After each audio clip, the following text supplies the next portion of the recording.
No, yeah. This goes with this. I had to quit. My baler doesn't like to bail when the instant of the drop of dew, it just stops. My eye is off. So I left about 10 bales left in the field. You are unmuted. Are we ready to begin? We are. I'd like to call the meeting for July 22nd for the Carroll County Board of Commissioners to order. Would you join me with the pledge, please?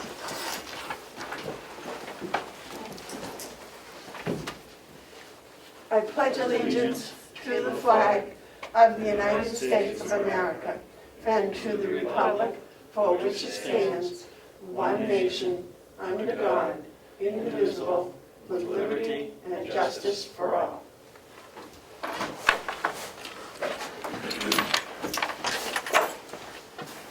Would someone like to make a motion for the minutes from July 16th? I'll make a motion to accept the minutes from July 15th. Second. Okay, motion's been made and seconded to accept the July 15th minutes. Are there any additions or corrections? There were a couple of corrections that I went over with Melissa. Would you like to share them with the rest of us, please? No, they were just grammatical. Madam Chair, people have to speak up. I can't hear them too well back here. Thank you. David said that he corrected the grammatical errors. Is that all? Yes. And Melissa agreed with it.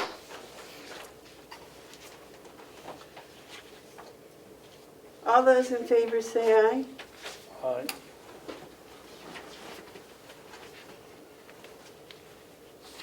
Oh.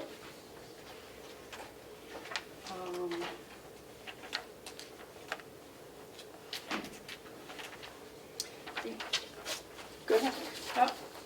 I believe on this one motion for Hales, I made the motion, and Mr. Babson seconded.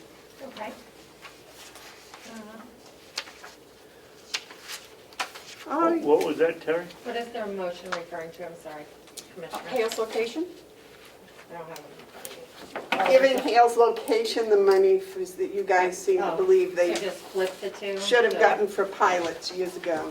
Okay, so Commissioner McCarthy made it and Babson second? Yes. Is that what, okay, Yeah, and the vote was 2-1. thank you. Okay, I can fix that.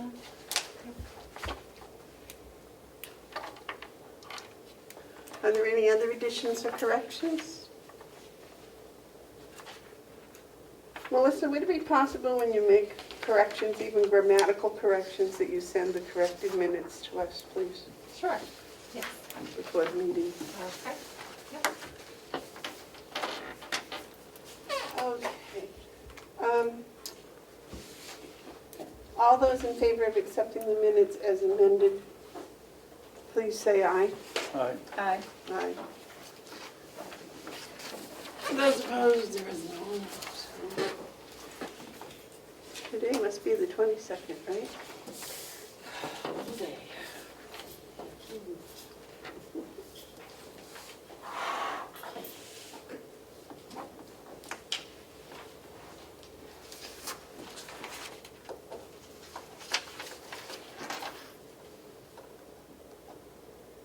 Are there any additions to the agenda? Are there any media questions? Is there any public input? Yes, Representative Cordelli. Good morning, how are you today? good, thank you. You have public input this morning? Yes, two things. Last week, during the commissioners' meeting, the letter from Melanson and Heath was discussed. And I'd like to just quote from that letter. Due to the county's lack of timeliness of the year and closing in 2019 and prior years, we have been unable to perform the annual audit as outlined in the timeline included in the county's RFP. and our proposal for audit services for 2019. As a result of the continued delays, it will be difficult to schedule the county's 2019 audit in the coming months. Since this has become a regular occurrence, it is in the best interest of our firm not to continue our services with the county in 2020. I am wondering what steps the commissioners have taken to determine why these annual delays occur and to correct the situation for the 2019 audit. Secondly, last week, Representative Comeau asked if the county books were being reconciled on a monthly basis. Have the commissioners checked on the status of bank reconciliations? Thank you. I believe you were told that last week that there is a reconciliation book downstairs. You can come in and check it yourself if you would like. The commissioners have no interest in doing that themselves as commissioners of the county. Is that what I understand? No, I did not say that.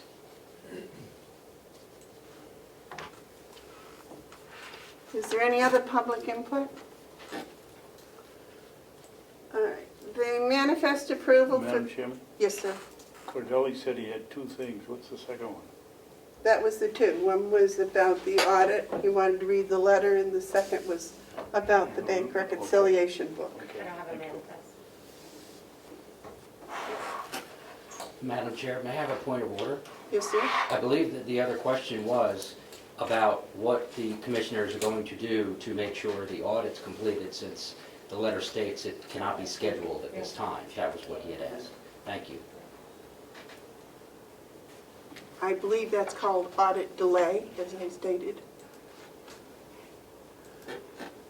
The manifest approval for the week ending July 17th, 2020.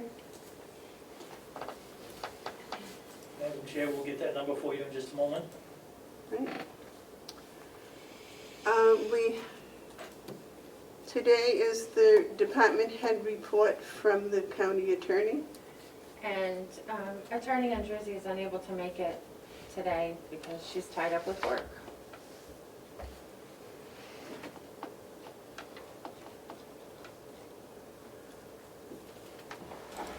Chairman, Yes, sir. may I ask Melissa a question? Certainly. Melissa, when did you find out she wasn't going to be here? Friday, late Friday, after I'd already sent out the agendas. Well, I would suggest in the future that if we know someone's not going to come in, that we adjust our schedule. It's 9:15 and we have a void for 30 minutes, and I would think just out of common courtesy, we'd let everybody know that we have to scratch that item on the agenda. So Commissioner Babson, Madam Chair, I did contact the next three people on the agenda, and they all agreed to move forward a half an hour. So Bob Murray's here if you'd like to. Well, thank you very much. You're way ahead of me. It would have been nice to let us know, though, also. Okay. Bob, would you kindly join us, please? Good morning, Commissioners. I want to Morning. thank you for an excellent job on Monday. The tour of the nursing home of the annex was... It's challenging walking around with a phone, but I was going to say, don't consider Yeah. changing your job. okay, thank you. But your efforts were... It really helped. Thank you. Last week we opened up the jail roof repair bids. We received two bids, one from Maine Custom Builders for $27,000 and one from New England Metal Buildings for $12,752. I took the last week in reviewing the bids, making sure that they met the terms of the RFP and any questions that I may have had. I did have some language questions about one of the RFPs, but that was easily clarified with an email which you have a copy of. So, all being said, New England Metal Buildings gave us a substantially lower bid than Maine Custom Builders by less than half. And the terms of the RFP, although the job itself is kind of fluid, the terms of the RFP are clear. And New England Metal Buildings met the terms of the RFP. They cleared up any questions I had. I determined that the scope of work is consistent as proposed between both companies. Therefore, I recommend that the Commissioners award the roof repair work to New England Metal Buildings for a sum not to exceed $12,752. All right, thank you. David? Bob, in my work experience, well, I always discovered if there's such a discrepancy in quotes or prices, there's always something different. Is the metal roofing company far away, so they have to put in more travel time, or how can they possibly be double? I can't answer that. I went into the terms of their proposals, of their RFPs, and like I said before, I usually have mandatory site visits, so we can talk about the scope of the work, and everybody's under the same understanding of what we need to have done. And both of these companies came and interviewed, and both of them looked at the job, and both of them had the same words from my mouth of what we were expecting. So the disparity in the pricing, I can't answer why one would be so much different than the other. Well, I guess I would have to ask you, are we sure we're getting the same material from both vendors? One's not using galvanized or galvanneal sheet, and the other one's using aluminum, or something that would be a big difference. And that wouldn't make a big of a difference anyways. That would only Not make that- a difference of not a that few much. $100s, no. The only structure that they have to build is the crickets behind the penetrations to deflect the snow. And those are going to be built with a structure underneath and metal roofing over it, and they're going to be putting the water penetration barrier underneath it. They're going to be repairing the seams where they come in contact with the concrete wall, and any other penetrations that have been compromised over the years. Okay? So Bob, your recommendation is New England Metal Building? Yes. Would either of you wish to make a motion to that? I'll make that motion. Not to exceed 12,000, what was the figure? $752. $752. I'll second. Okay, the motion's been made and seconded to accept the bid from New England Metal Buildings not to exceed $12,752. Is there any more discussion? All those in favor say aye. Aye. Those opposed? All right, thank you very Okay. much. Thank you very much. Do you have anything else for us today? No? No? Quiet day, huh? Well, not really. My days are never quiet. But I'm here for the day. We had some work that I had to be here present for this morning, so I won't be going to the nursing home, so I'll be around here all day. Well, it's nice to see you in person. Yes, in person. Thank you. Thank you. Next is the wage and compensation study discussion with Mr. HR Director Chris Carroll. Good morning, Chris. Good morning. How are you today? Great, thanks. How are you? Very nice, very well. You should have that in your packet as well. No, I've got it, what's it look like? Is it on- Starts with a okay. letter on top.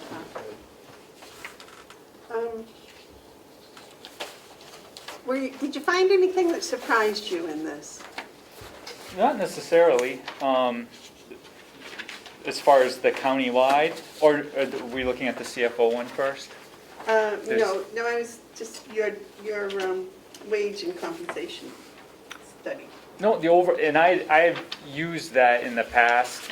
I just kind of organized it for our purposes, but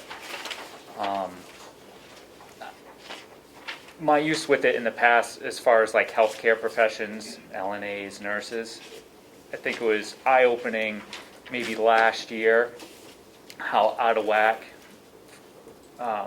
in the area some of the rates were prior to, Carroll County addressing it, and then us in North Conway addressing it, bringing it kind of like in line to the averages. So I think as far as those positions are concerned, it's kind of in line with what shows up in the report, but prior to us kind of making those adjustments, it was, We have. yeah, I thought that interesting. The other thing that I saw too was when I did the CFO specific, is that it seemed like the amount that was budgeted, for that by the delegation is right in the ballpark, so. Yeah, I saw that, pretty much right in the middle. Yeah. And I wasn't too sure what to expect with that, but, so that was a good result, I think. Thank you very much for all the work. You're welcome. Is there more sheets than just this one? For that one, Yeah. Commissioner Babson, that's just the Chief CFO. Financial Officer, and then the following packet is the countywide okay, one. I'm Yep. sorry. Oh, in front of me, thank you. Well, there's two different, they both pertain to the county, but one is Conway-Wolfboro area, but they provide a map, which is essentially Carroll County, but then they did an additional counties wage analysis, so there's another number for just Carroll County. Now, this is all within New Hampshire, correct? Yes. So our bordering counties in Maine, you have a sense that they're pretty much in line with it, or? I honestly didn't look, but it's easy enough to compare. I just was kind of focused just on us. Well, sometimes we draw employees from just over the border, so to speak. Yeah. I'd be interested to see what it is on western Maine side. I can assume heading towards the seacoast it's higher, and heading towards Laconia, Concord is probably a little higher, but heading western New Hampshire Northern. and even, western Maine, I'd be interested to see how it compares. Very nice job, nice work. Is there anything else you want to share with us about that? Any questions for Chris? I hate to ask you to do more work, but if you could just give us a sheet without names of our positions, so we can see Sure. where they are at some point. I mean, Yep. we don't need it right away, but it would be interesting for me to look at that, just And- to see where I know we're kind of in the ballpark, but I really would like to see it. And we may see too that not every single occupation may be represented in this wage report. So if we have, I can't think of something, but some specialized position, we may have to go to another county or something, or kind of figure it out on our own. But the In general. police officers, corrections officers are all represented. Yeah. But I can do that, yeah. Thank you very You're much. welcome. And I think something beneficial going forward, if the commissioners find this useful, is that it's going to be updated regularly by the state, so we can continually, as they update it, we can, Great. keep it handy for ourselves. Yeah. And I would appreciate it if any time you see that we're getting out of whack with the rest of the county, that you kind of give us a heads up. Absolutely. Because I don't know how our LNAs got so far behind. I was discussing this with, I forget, Melissa maybe, or just small talk.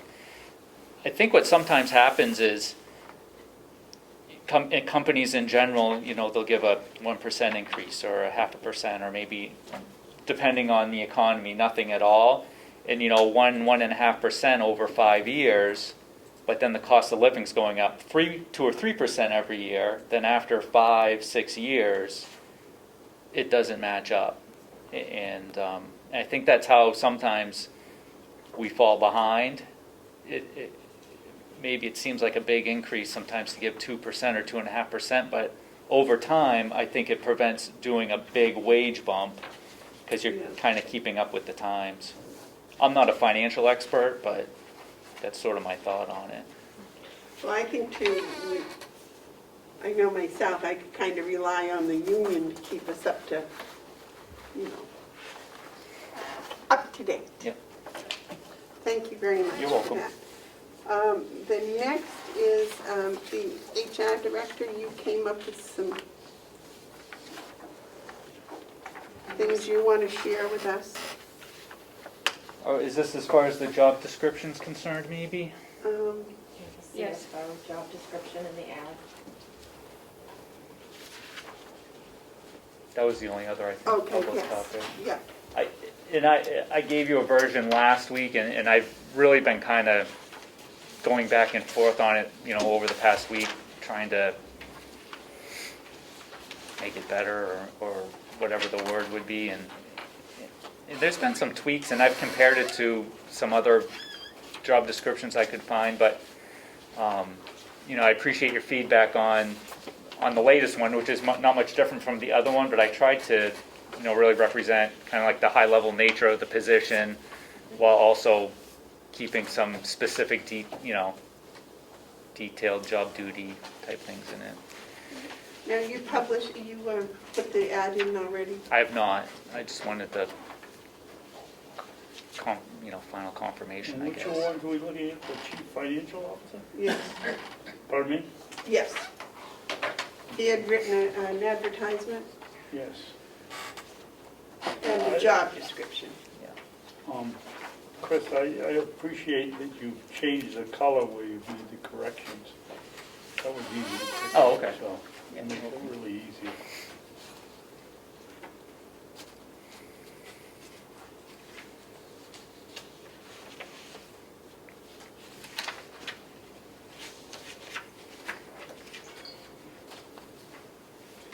And we're looking for, as I recall reading this, somebody with a baccalaureate degree in finance. Yes, and that's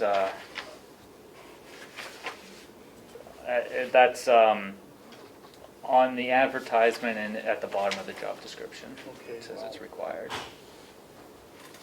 And I don't go along with that. I think that we should be looking for the person that has the most experience and can do the job, whether they're a high school dropout or got a PhD in finance. Yeah. That always rubs me the wrong way. There was something else here, that we wanted 10 years of experience. Where is that on here? I remember reading. It's down at the bottom along with the bachelor's degree area, I think, one of the last lines On page 3. towards the very end, right, probably above the signature lines. Oh. Yeah, okay. And that's what I noticed yesterday. It's 10 years of service, but it really, do you think documented progressively responsible financial leadership roles preferred in public sector, that covers it? That we shouldn't be more specific in 10 years in a financially responsible position, or to me it looks like the person could be a bookkeeper all the way up, and provided they've done it for 10 years and then end up maybe at a higher place at Sure. at the 10th year. I can reword that. I don't know, maybe the other two don't agree with me. Well, he said progressively responsible financial leadership. So I would think that would be what you're talking about, starting at one level and then over the course of 10 years, working yourself up. That's how I read it here. I'd rather see it, say, 10 years of experience like this with 4 as or 5 as a financial officer in some corporation. I think, if I may, All right. I think it's fine, but I would like something in there about some experience in municipal account, I mean, because there are some differences with RSAs and stuff that they have to be familiar with. Okay. I think he stated that, didn't you, on the front page? I'm looking at the ad. Oh, the ad. Oh, okay, yep, I can, Because here he states right here that they must follow and know all I about thought we were GAAP looking and the at the ad. RSAs and the Okay. CFO. yeah, but I'll add it into Yeah. the ad. Okay. Sorry, I thought we were on the ad. My mistake. Well, actually, I think one has to reflect the other. Exactly, yep, so So I'll. that was good to Yeah. point that Thank out, you know.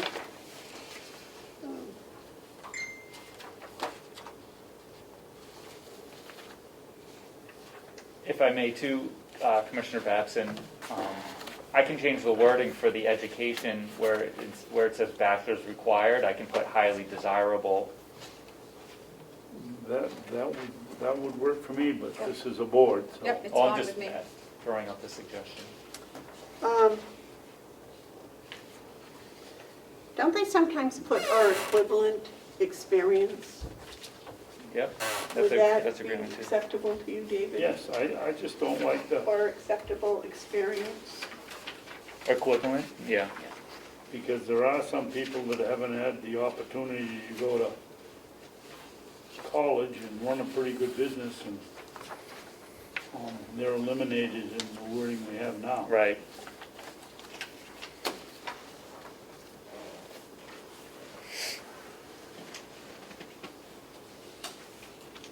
Oh, and you did say the CPA was highly desirable, Yeah. not necessarily an absolute. Okay.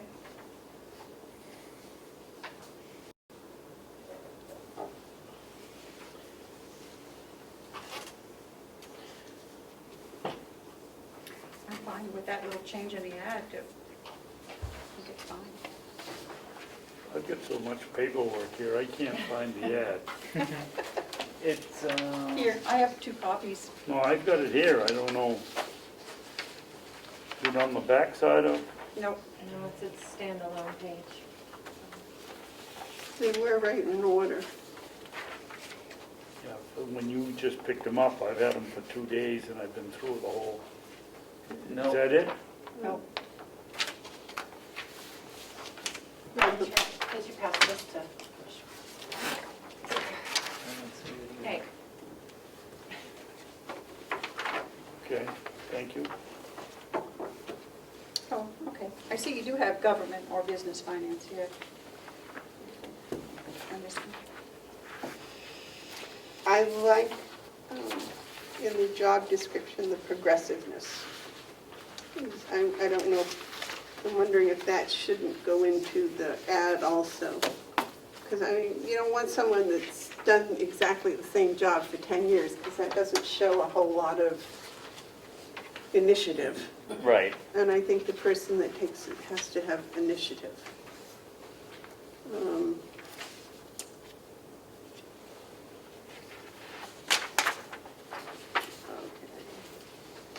And in the job description, you did say they would consider any combination of education and experience.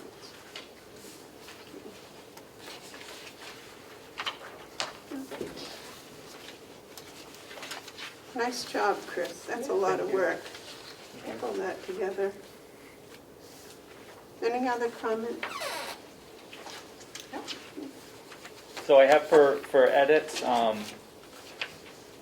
adding experience in municipal accounting added to the advertisement, adding progressive experience to the advertisement, and then for the education, changing the requirement for a bachelor's degree to highly desirable or equivalent experience. David, is that what you wanted? Yes, that's fine. That's All fine. set. Great, Good job. thank you. And I'll get that posted this week. Great. Okay, Thank you. thank you. Did we decide where that was going to be posted? no, not yet. Because I think we should try to get out of the, how do I want to say that? To reach out as far as possible. because there are people in Boston and Manchester that might like to move up here. Sure. In the healthy country part of the world. So I don't know, at the very least, I would think, put it in the Manchester Union. Do you agree, David? Do you think we ought to put it in the Boston Globe or something? I'd be all in favor of putting it in the Boston Globe. I know those are more expensive, but But this is a really big and important job. Yep.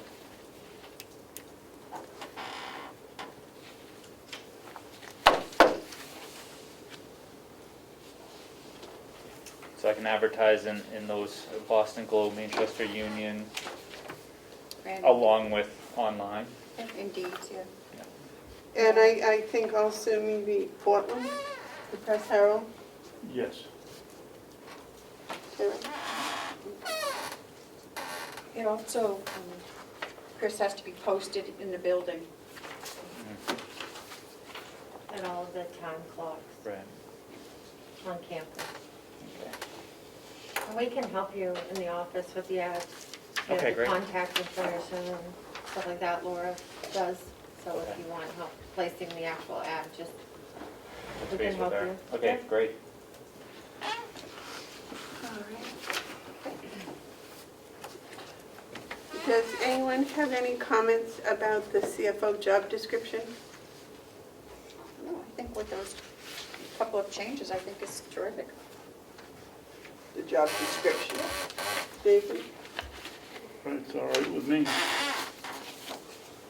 Do we need to vote on that to accept this as a job description?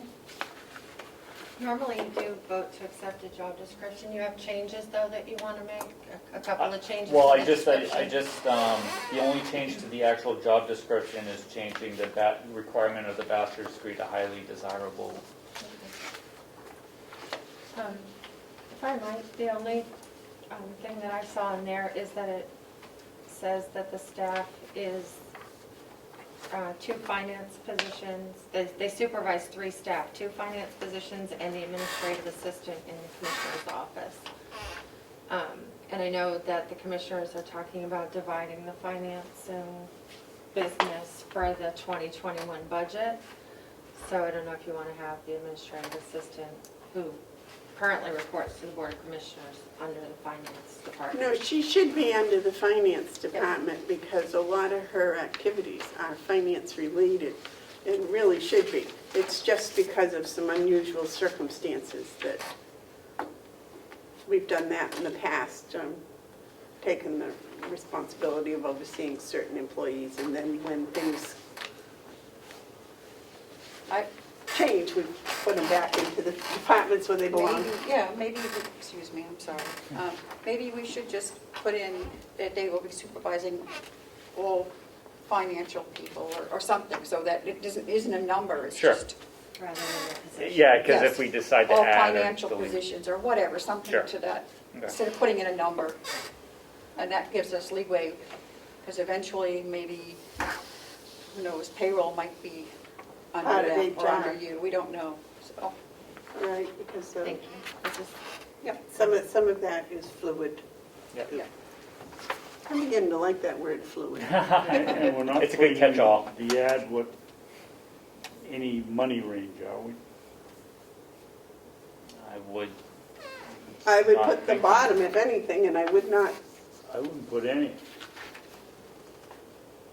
but we don't want to end up like we did before, where we Well- get a lot of applicants, and then when we tell them how much we're going to pay them, they decide they don't want the I job. would, could we put in salary or wage according to experience or whatever, just leave it like that maybe, depending on qualifications or experience or whatever. Well, no, I see. because I think a person with 10 years' experience would expect X number of dollars if they were in Manchester, and we're not going to pay that. right. So maybe we should, Well, what did he have in here? the other ones we put starting and put the low number, but then people come in thinking they should be at a high number. What do you think, David? You brought up the question. expressed my opinion. I don't think we should put a starting wage in. Tell them the wage is commensurate on experience Here, what do you say? and management skills. I mean, look at this. Are we talking about the finance officer wages now? Yes. We are, okay. How in the world is Chatham,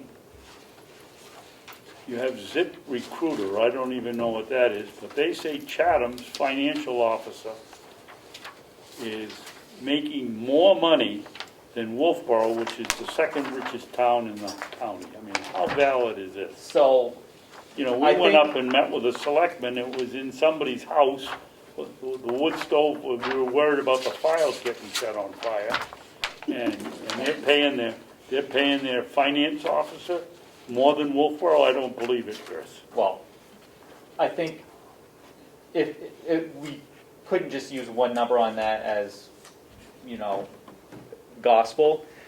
I think the usefulness of that sheet is that you get as many numbers as possible and get the average. So for the first two that actually had numbers for towns, the way those places got the number was either people on the website reporting what their salary was, or getting the, if there was a job listing, getting the range that was being advertised for those positions. I mean, for example, there's a number for Hart's location. I don't know how many CFOs work in Hart's location, but they have a number. But there's numbers for the other towns, plus there's county numbers from the U.S. Department of Labor and New Hampshire Employment Security. So we can kind of average them all to get a more accurate number. So the Chatham number probably, in and of itself, is not accurate, but the whole listing as a whole probably is more accurate. Crazy. You've got the Indeed telling us Hale's location, chief executive officer, which was Kathy Goldfinger, or whatever her new name is, up there, and we paid her $12,000, and it says here that Hale's location, Indeed, is $108,000. It's just crazy. But that, when it says Hales, you don't know if they're talking about the association or the restaurant, the CFO there. I mean, that leaves that kind of open. It just says Hales location. It doesn't- The golf course, The I would golf course, expect. it could be anything. And it's people self-reporting information, or the Right. website doing the best they can to, based on whatever listings they've had in the past. So it's as accurate as, Yeah, I wouldn't That- even look at Hales really. Tamworth, $100,000? I doubt it. 98 something.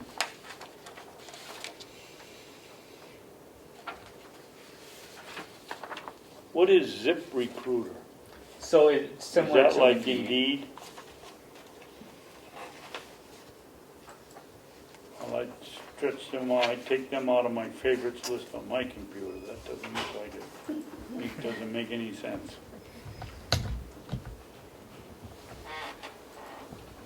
Okay, any other discussion about the CFO job description, advertisement, salary, whatever? We still haven't decided whether to put the salary or anything in that neighborhood or a statement in the advertisement. I think it's kind of important that we agree on something. I'll Either- make a motion that we put in as a statement, something to the effect that the salary is commensurate with experience and years of service. Yeah, I think that's okay. Okay, all those in favor of that motion, say aye. Aye. Aye.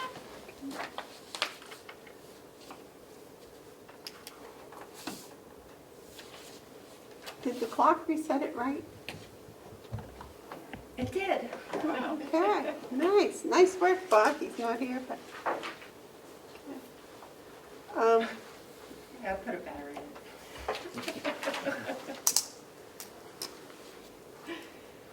Okay. Anything else for us today, Chris? Not at this time. Do you have a non-public today? I do.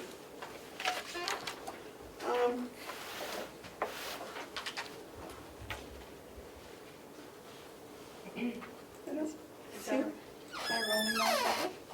Huh? You don't have one? No, you have, Jason has one, and Jason and Chris are together on one, and then Chris had two more. So there's actually four Okay. things. Okay.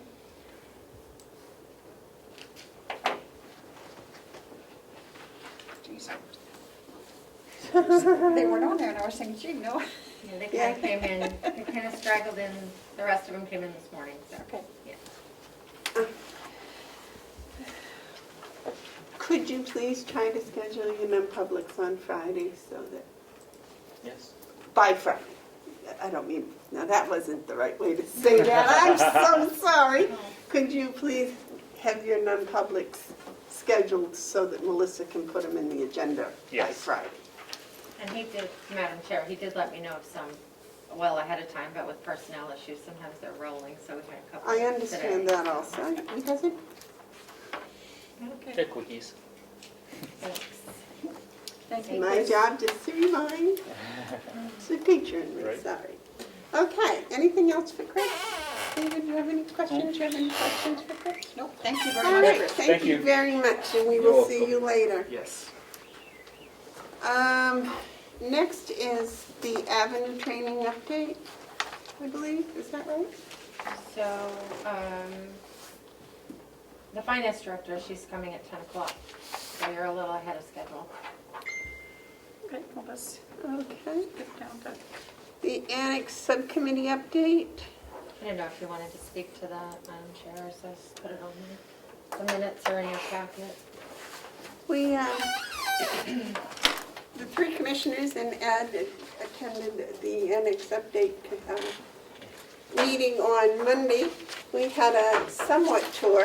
Ed has volunteered, I believe, to do a film tour again. Is that true?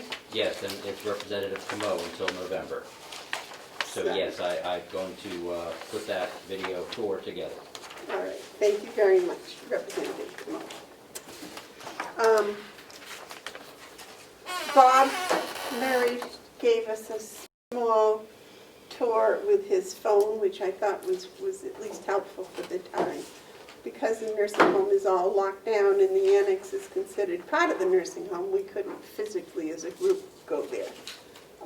But I gathered that with 2 days' notice that anyone on the committee that wanted to take a tour could, but would have to make arrangements with Howie and Bob to do that. We discussed several things. We talked about the two wings, the possibility of one becoming office space for the county, the possibility for the second wing as transitional housing, or possibly a couple of apartments like Hope House, or some of the rooms being used for an agricultural school. What did I miss? I missed something. We had a child Daycare. for the workers. We had transitional housing.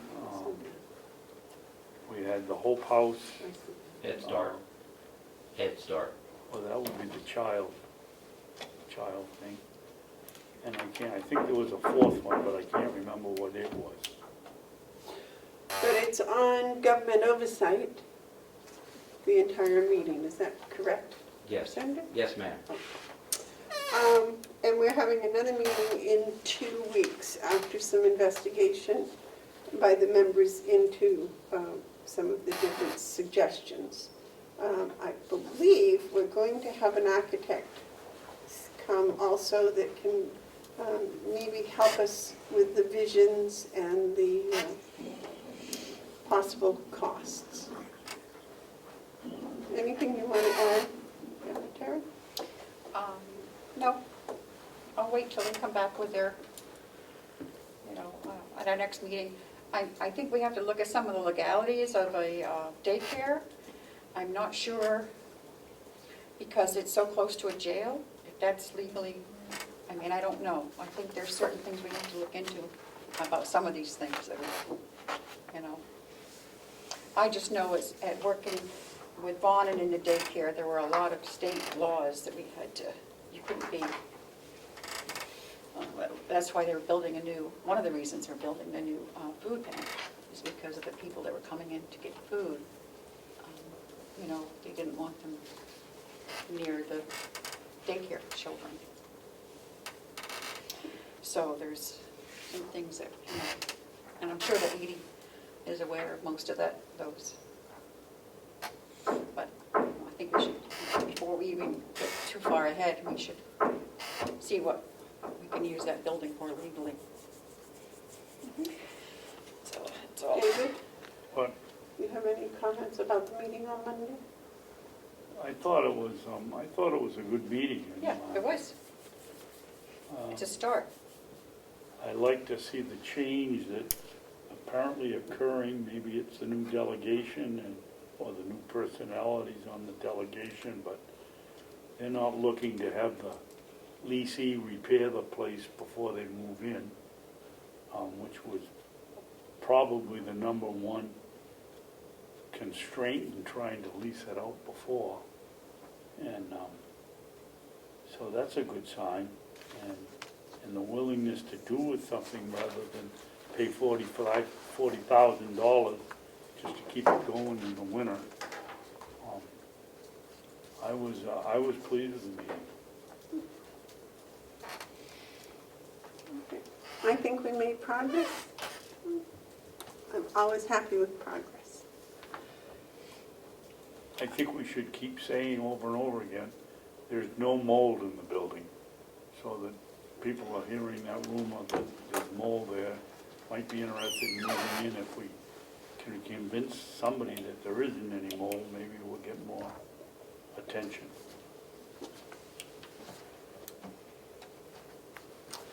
And just as a side note, I did investigate, and there is a fully functional fire suppression system and the fire alarm system, and it's been being checked on a regular basis. It's inspected by the state. Oh, you know what the other one was? Was the Charter Agricultural School. That was the fourth one. But I mentioned that. Did you mention it? Yeah. I'm sorry, I didn't remember. I may not have called it a charter school. I think I may have called it just an agricultural school. That's true.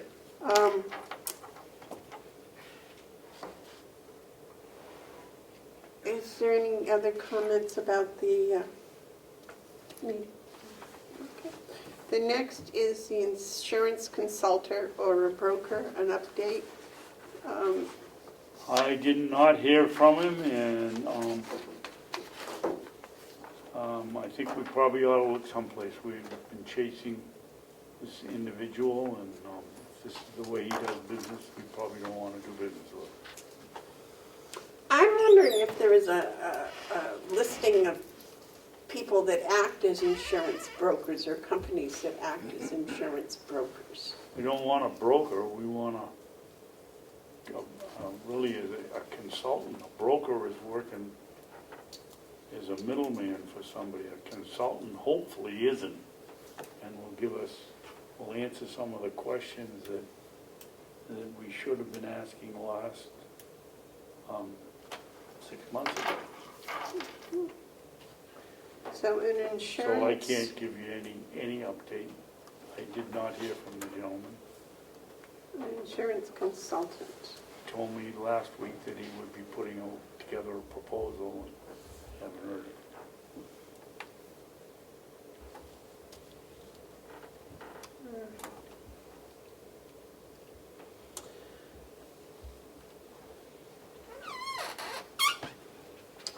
We'll have to do some research and find out what we know about insurance consultants, see what we can come up with, Yeah. what other counties are doing. Melissa? Would you like me to reach out to my contact list of the other counties and find out who they use to negotiate or seek out their insurance for their. Well, see if they actually Counties. use an insurance consultant.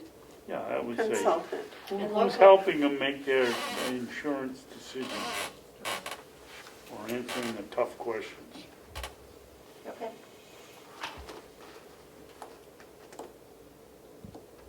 And you might, while you're doing it, you might ask who their insurance companies are. Okay. Didn't we find out that our insurance company is also several counties' insurance company? The one we currently have. All right. Next is the treasurer's report. Thank you, Madam Chair. Unfortunately, once again, I have no information, so I have no report for the treasurer. Been looking at the RSA 29, section 29, semicolon 1, the county treasurer is responsible for all custody of the monies of the county. And it goes on to list a number of other things that the county treasurer is responsible for, which at this point we are not able to perform our duties because we do not have information. Nor do we have access again still to the finance office. Did you send the finance office an email with the request for your information? No, ma'am, I did not. I've been talking about this for the last few weeks or couple of months or 2 years. But So what I would like to have you do is send an email with the request for the information you need, and please send a copy of that to each of the 3 commissioners, Yes. if you would. I believe in the past I have sent email information of what I've requested, what I've suggested, and so forth, and I've copied the commissioners on that too. Okay, But well, once again, I will send another email. Thank you. Thank you.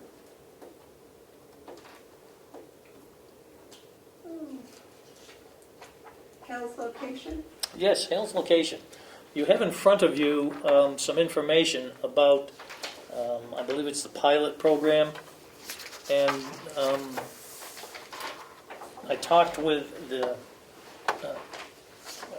Terry Madnick, the treasurer, and he provided this list, if you will, of the pilot monies that is owed Hale's location. At the same I time, don't have that. Back there. Right there. This is what you're talking about? that's correct. At the same time, you also have a cover page, not a cover page, but an email page. I don't have that. Yeah, it's Right, handed I out have there it. to you.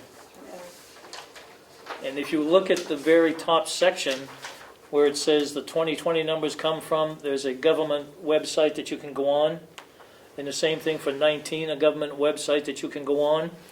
There's a 300-plus page document there that shows all the information and the monies that were paid for each municipality, which includes Hale's location. So how much did they pay Hale's location? Well, if you look at the total here, it's about $50,000 over the last number of years. And they paid that to Hale's location? No, they paid it to the county. That's not what's on the website that I looked at. Yeah, well, if you'll go in and look at this information here, you will find that book or I don't know what you want to call it. Like I said, it's 300 pages, so I didn't print it out. But it does specific, This actually paid to Carroll County. both of And those, this owed for Hale's location. I did not see that on the website when I looked it up. once again, Madam Chair, if you look at this location here, I believe you will find the information you're looking for. But not what's printed on this page. I only have the last 2 years. I don't have all the other years. You gave me this and you said this was on the website. No, I gave you this. This is what was provided to me from the treasurer of Hale's location. Oh, very good. Yes. So this did not come from the website. I do not know exactly where it came from, other than the Thank you. fact, That's the only point I was trying Yep. to make. Yep. You pass out this information and tell us it comes from the federal government, when in reality it does not. I believe I stand corrected, Madam Chair, that it does come from the federal government, and it came through the federal government to the Lily Gilligan. Oh, yes. This is more of this that did not come from the federal government. We've been But if through you this go to before. this page here that I keep pointing out to, you'll I see it have on been there. That it does come from the federal government. This is not on that page, that's what I'm trying to tell you. And I'm trying to tell you that the last two numbers are on this page from the federal government. But this whole page is not. This whole page is not. Well, if we had the opportunity to go back and research the last 20 years of these documents, I think you'd find it. No, you will not, because I've been there, I've called there. I've Well, done I'm it. sorry, I'm not the expert that you are, Madam Chair. Well, no, I am not either, but I do know that when you give me paper and say this is what's on the federal government page. and I I'm did not say it was on the it's not federal there. government page. Stop putting semantics and words in my mouth. Well, that's what you Listen to want. what I'm saying. I'm very clear about this. I received this from the treasurer of Hale's location. He indicated to me that he got this from Lily Gagnon, who we know has done a lot of work on this. At the same time, I'm showing you where this information came from, the federal government. You choose to not listen to that, that's your choice. I'm telling you, it's actually, please, I'm still speaking. This is I'm not still that. speaking. It's Hey, not I'm that. still speaking. Are we clear? No, No. no. Look on this I page. do not want any more hearsay. You bring me facts. Madam Chair, this is not hearsay. It is. No, it isn't. It's on this page. If you do not believe me, suspend the meeting. We'll go in and look right now and prove my point. No, I'm not going to do that. Well, then you're wrong. Around this 20 times. No, you haven't. Go I'm to that proving to page. you where it is, and you choose not to believe it. That's your choice. Thank you very much. This is what's owed. End of story. In your opinion, thank you very much. No, not in my opinion, in my proof. It's your opinion that it's not, and you can't prove it. I asked the federal government, David, Madam Chairman, this is moot, because we already agreed to send them a check. did you call on me to speak or not? If you want the floor, you may have it. Thank you. Well, I thought I did. I spent quite a bit of time with Mr. Medic yesterday up at his house. And as Joe says, these figures come from Lily Gilligan. And 2019 is added on. The question was last week, how much did we appropriate for Hale's location pilot, and it was 48,000. So this 3457 for 2019 is going to put us into a situation of a transfer, and I don't know where we're going to get a transfer out of the Hales location. So we may have to encumber some money for next year for 2019 and go from there. As far as doing these figures and the childish performance of you two, I would like to make a motion that we suspend this meeting for how many minutes it takes to go to this website and see which is the figures are correct or not correct.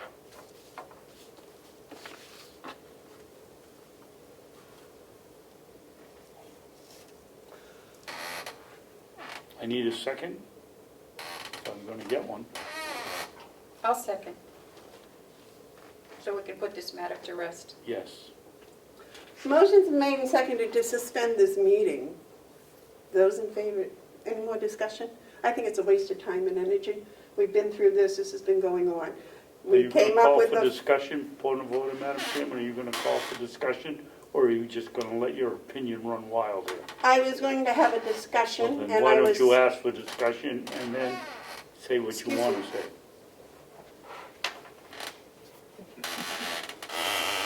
so is there any discussion? Yes, I have discussion.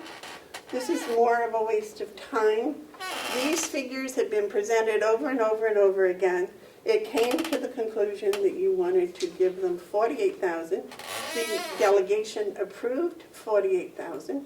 We gave them a permission last week for the finance office to write them a check for 48,000. Now, if there is further discussion, further investigation, then that would have to go forward from there. I don't know, do you wish to stop the $48,000 check, or do you wish to continue? I don't know if the $48,000 check has even been written. Madam Chair, just clarification, if I might, the vote was to pay Hale's location once the correct numbers are determined. Yes. Yes. That wasn't to pay 48,000. I'm just trying to grab the minutes so I can say Well, that exact- was all that the delegation had appropriated. Right, there was no dollar last week in the motion. So now the motion is made to suspend the meeting and go look on the federal website, which I'm sure we've all been to several times. Is there any more discussion? David? I was just gonna say that we did not vote to pay the $48,000 last week. We voted to pay the money and find out what to pay the correct amount of money after we found out what it was. And you asked me to go find it. And that's why I went up to Mr. Mednick's house yesterday. Well, I thought you might call the federal government and ask them. Terry, do you have any more discussion, David? Terry, do you have any discussion? Okay. So the motion was made and seconded to suspend the meeting. All those in favor say aye. Aye. Aye. Those opposed? No. Madam Chair, I need a point of order for a moment. Yes, sir? If there's going to be a quorum looking at the computer discussing the county business, you can't really suspend the meeting. You're just basically just moving this meeting into another room. If one person goes, fine, but if all three of you go or two of you go, the meeting is continuing. And I will be following you wherever you're going. Thank you. Well, in that case, maybe the computer could be brought in here. I believe Melissa is online. Somebody's got a laptop? Well, Melissa's online, I believe. She can go to that website. And if that can be done here, then I don't really see the need to suspend the meeting. You're just continuing the meeting. Thank you. Again. Thank you, Representative. Can you bring that up on your computer?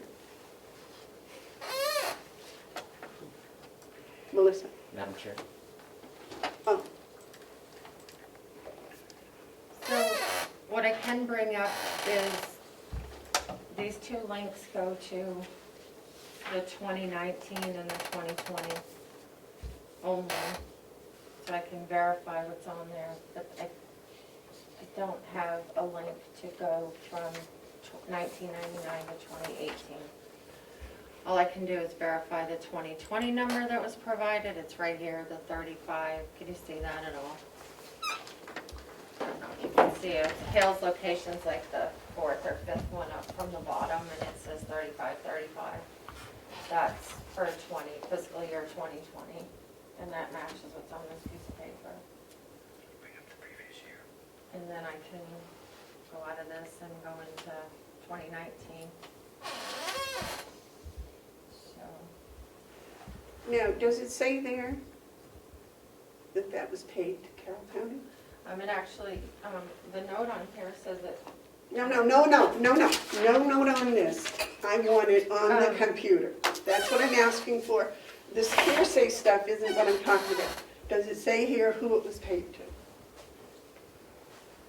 does not say in the 304 pages. If you want me to look harder, I can, but from what I'm seeing on this chart, I don't see that it's been paid this year, no. May I, Madam Chair, the 2020 has not been paid. Yeah, the company, the POI folks, or whatever it is, they are awaiting We the new gave account. them the TIN number, we gave them the Dun and Bradstreet Yes. number, they're waiting Yes. for you to Yes. do something. Yep, because of the COVID, the banks were closed. They've just recently opened up. And we're in the process of opening a new account so that they can direct deposit that money. Excellent. We approved all of that. Yep. and then they can get their money. They can get the current year's money, yes. Well, show me where last year's money was She's paid to looking it Carroll up. County. She's looking it up. Kathy, would you like to come join me? I don't know. We're discussing the money that the Department of Interior passes out.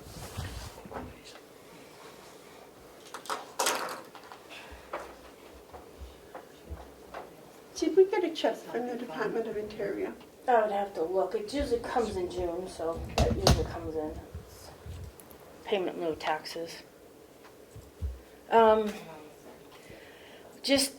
I have talked to somebody, I thought it was Joe, that if we're going back in history, we need to go back in history because not every year did Hales pay us the $9,000.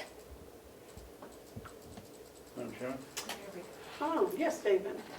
That was a discussion I had with, and I'm sorry, Kathy, I didn't even think to get back to you on that, because I went up to see Mr. Medic yesterday, Medrick, and I asked him about the $9,000. He wanted to know where he is. I don't know whether he's a financial wizard or what he is, but he knows what's going on. And he wanted to know where it says that and how we get paid. And I said, as far as I know, No. you write a check and out of your account, and it comes to the supposed to. It's But, not there, is it? It's not there.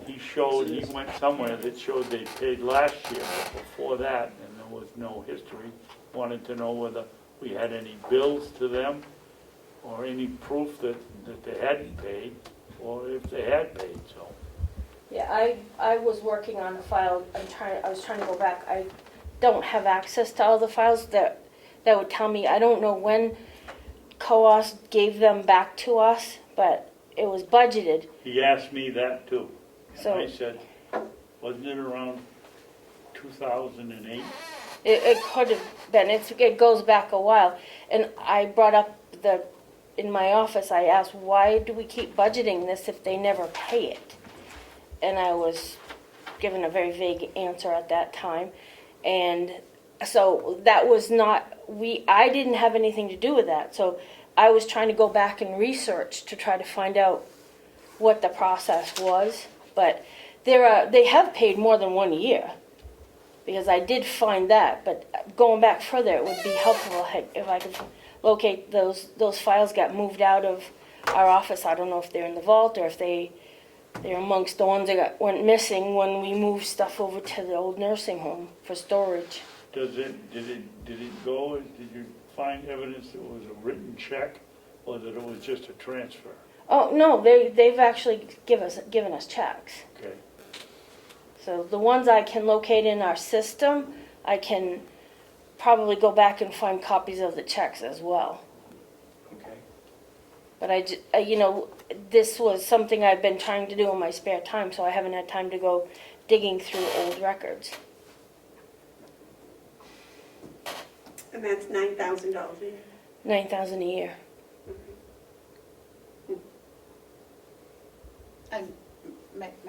And what is that $9,000 you're supposed to pay for? I mean, For us. what are they getting for It's to that? reimburse the county for your time that you guys, you don't get paid directly. It's reimbursing the taxpayers, the county because we're paying the commissioners, but during some of that time, you're utilizing your time to act as their selectman.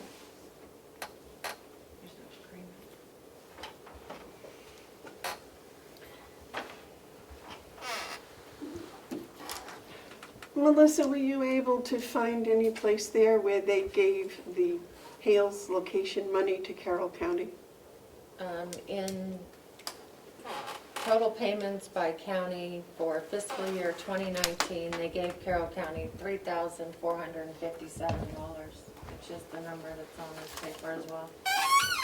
I thought it was $3,535. That's for 20. That's the next year. That's the next one that hasn't been paid yet, but that one's listed to go directly to Hales. Okay, and in 2019, what was Hales? This is not 2019, is it? It doesn't show Hales because it was coming to the county still for that fiscal year.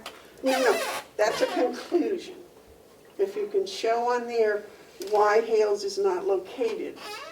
When I talked to the Department of Interior, I was told that Hales had never applied, therefore, because they had not applied, they were not going to get it. The same way with Conway for several years, they had not applied, so they did not get it. But I was outvoted then, and apparently I'm outvoted today, and that is fine, but I want it shown that there is nothing on there that says Hales location money was paid to Carroll County. Now, how much in Carroll County for 2020, how much are they paying in 2020? They're not paying anything to Carroll County. They're paying it to Hales. No. And Conway. How much is Carroll County getting in 2020? Nothing. Nothing, it's going, they're You gonna don't pay, they're gonna pay the Excuse, town. would you let me finish, please? The reason they are getting nothing in 2020 is because the commissioner chairman talked to the Department of Interior for 2 years and said, we did not apply and we should not get. And therefore it has been corrected. Conway applied 3 years ago, and Conway started getting theirs 2 years ago. Hales applied this year, and this year Hales will get theirs. So the money goes to the towns that apply. It does not go to towns that don't apply.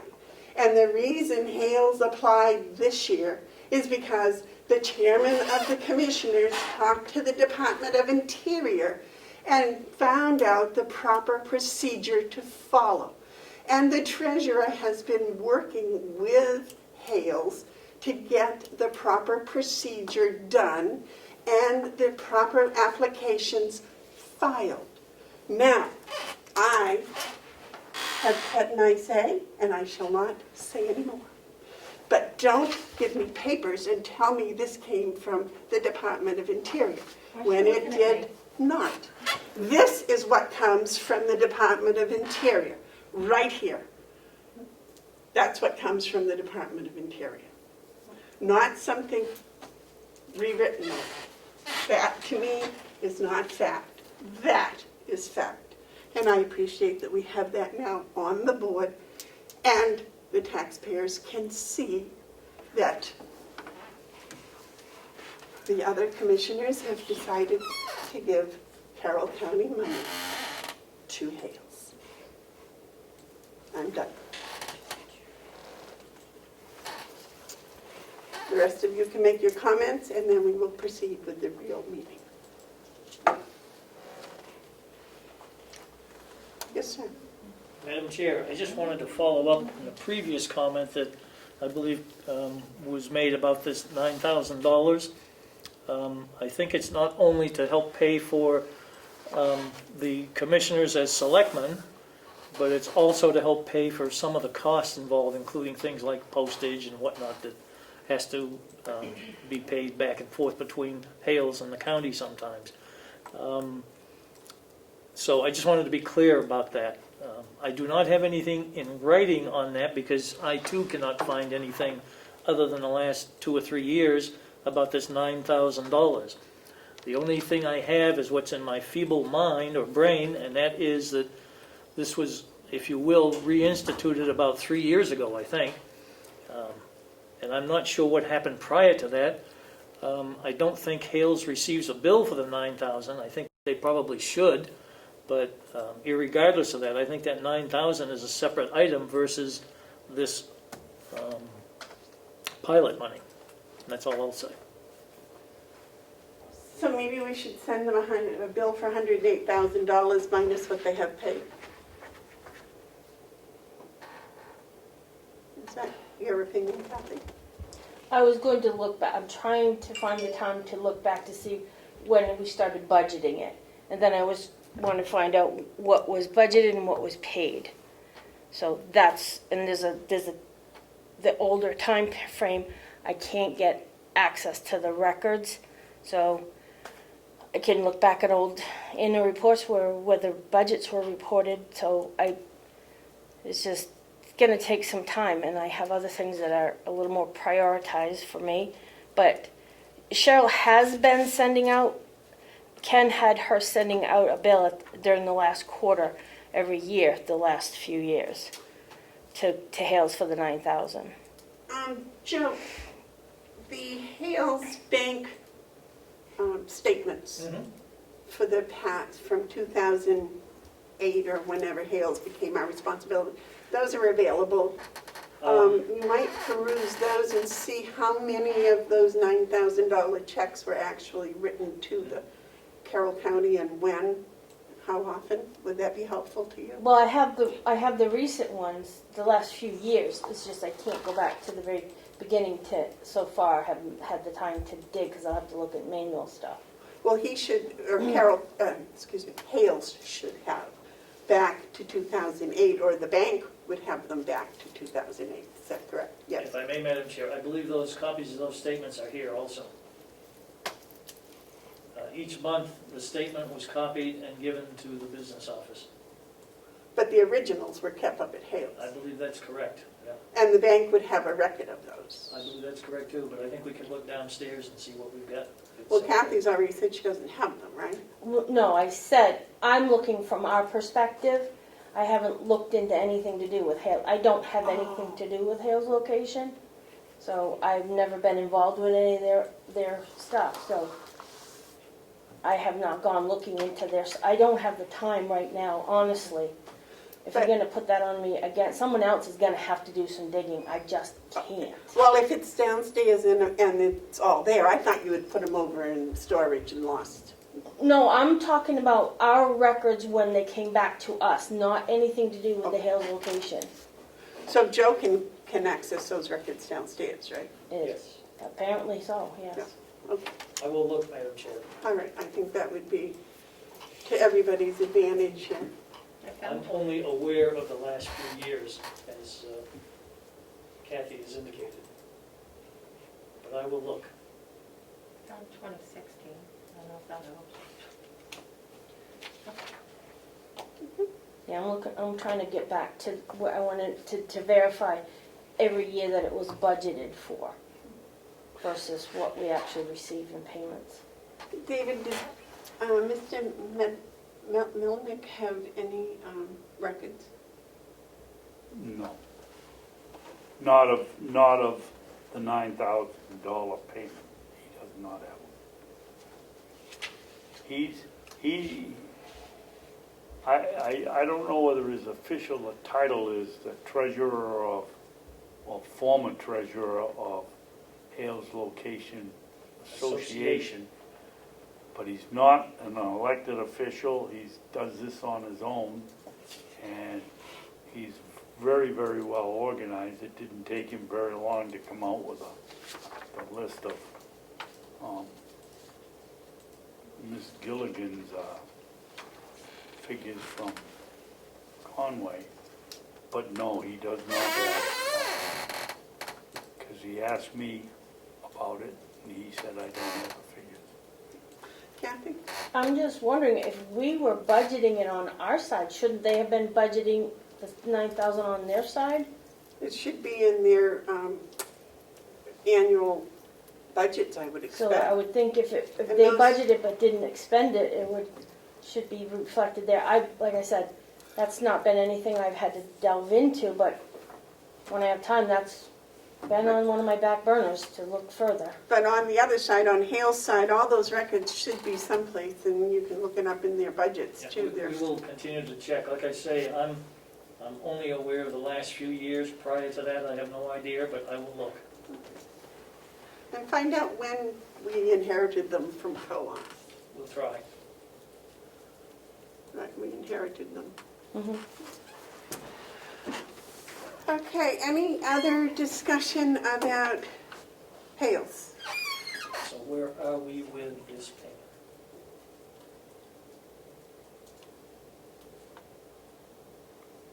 Where are we with what? The payment. We don't know what the right number is, and apparently that's what the motion was for. So, The motion was for the correct number, right? Yes. once the correct amount is determined, so while you were talking, I'm just sitting here, I was just grabbing random years and looking at the report, so that's 2016. That shows that 4242 was paid to Carroll County, prorated. Hales is what we're looking for on here. It doesn't show Hales because the payments went to The Carroll County. payments come to Carroll So County. the number for 2016 matches this blue sheet. I was just randomly, Well, this blue sheet was put together by somebody doing I'm- exactly what you're doing. What I am saying is there is nothing on here that says Hales location got any money or was owed any money. okay, Nowhere does it ever say that. all right. And the Department of Interior, when you ask them, they tell you no. If I may, Madam Chair, were you able to receive any confirmation from them about that? Yes. So if we could view that, that might help the cause. This is their confirmation. They sent this and they said it's here. And that's exactly what got paid to who deserved to get paid. And they said that you could not even begin to compute at that time what Conway or anyone else would have gotten paid to the county because it's a different formula they use for the towns than for the counties. She went on quite extensively. But she didn't provide you an email with any of that information? She provided an email telling me that they do not make errors and do not send the money back. That's what I wanted to do. I said, well, then we'll send the money back and you can distribute it how it should have gone. And I was told, no, they do not make errors and they don't want the money back. It's typical government.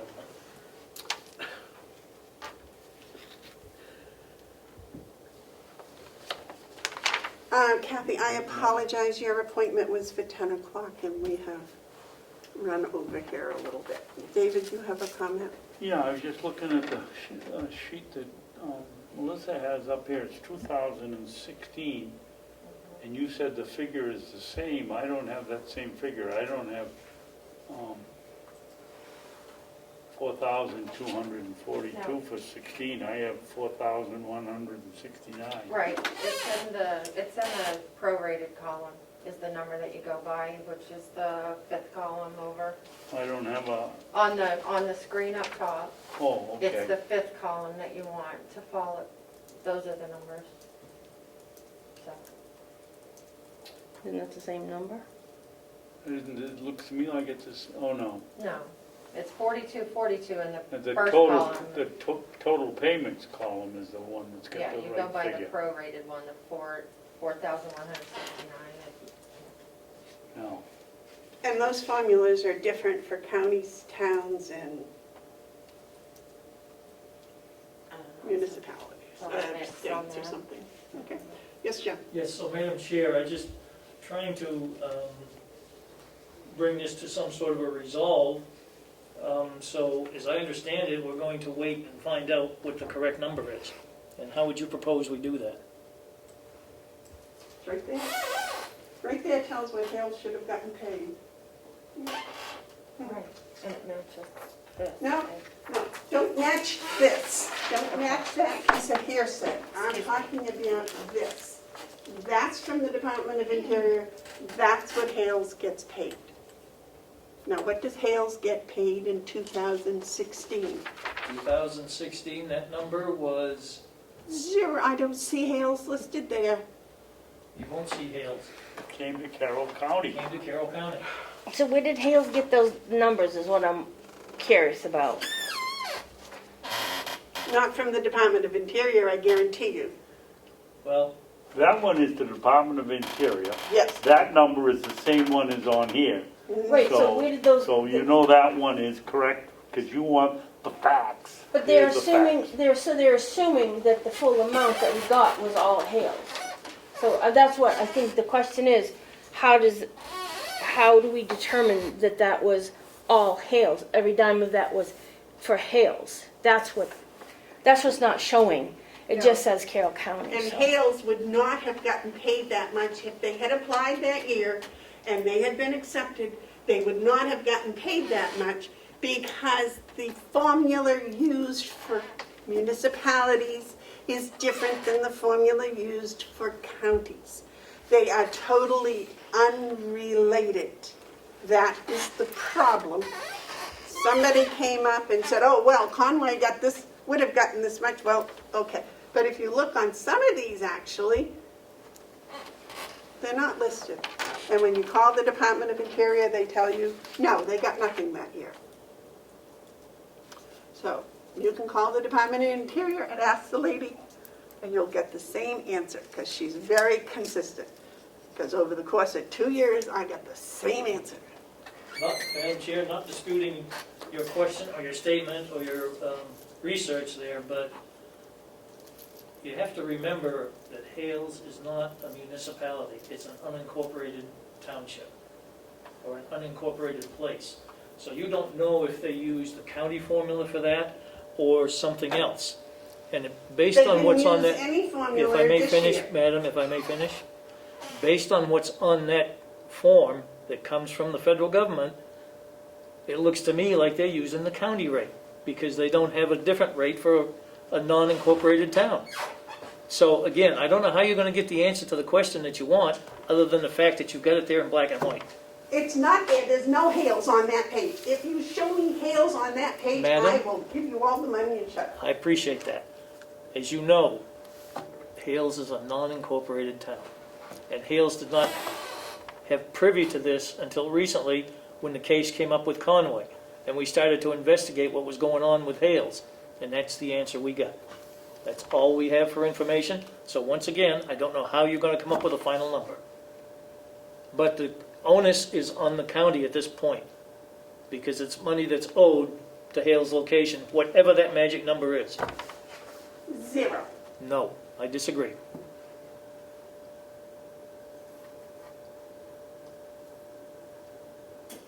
Apparently, we're $109,000 Madam Chair, that $9,000 with another has nothing to figure. do So with that's this. interesting also. I find that interesting. I don't believe the two are associated. I think they're two separate items. I think you need to resolve this before you resolve that.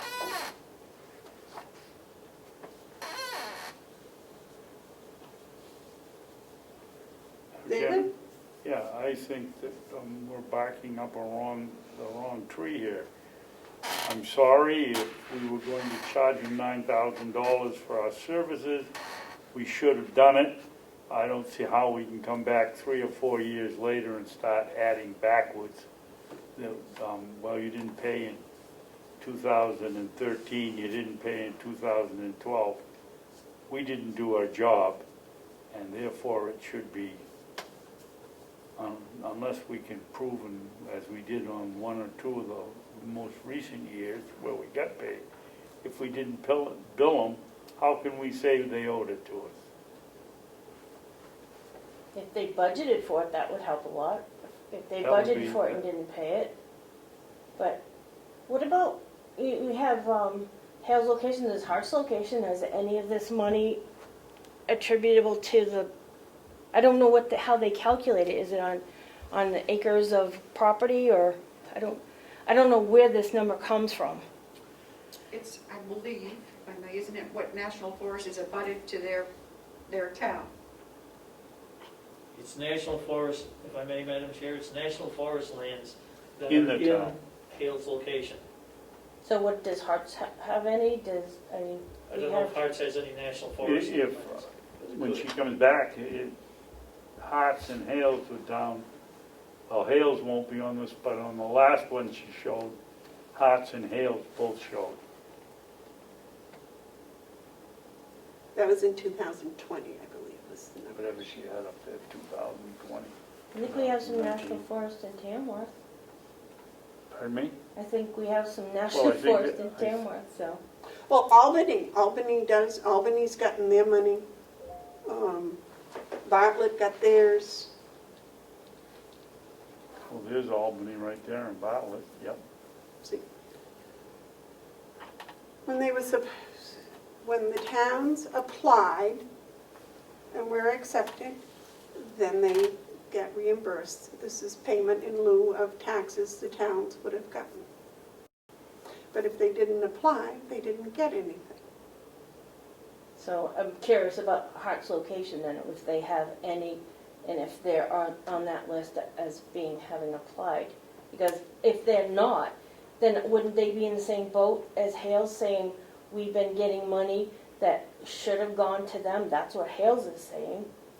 So are there other, my question is the same as yours, I think, Amanda, that I'm just curious, what does that comprise, those payments we've been getting? How do you know what it was for? So if Hales is saying it was all for them, from what I'm gathering from what, I haven't seen what you're saying, but it seems like that's what I'm hearing. All of it should have gone to Hales, but should it have all gone to Hales? Or is any other areas in this county entitled to some of that? Conway claimed it all should have gone to them, and we paid all of it to them back, because that's what the commissioners wanted to do.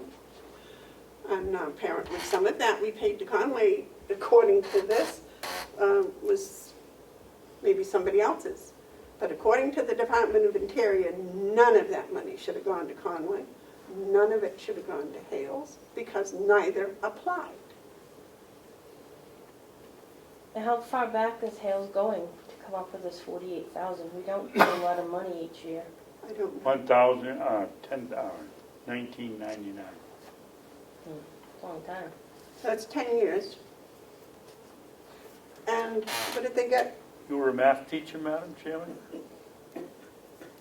Excuse me, 1999 from 2020 is 10 years? No, I was 20, but what I was saying is it's only 10 years of this 35 payment.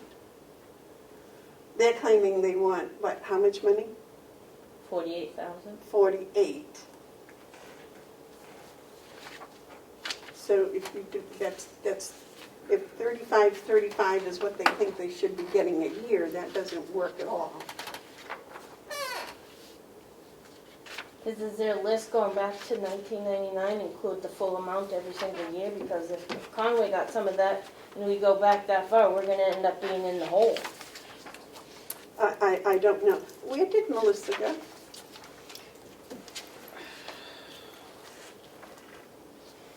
You want me to go look?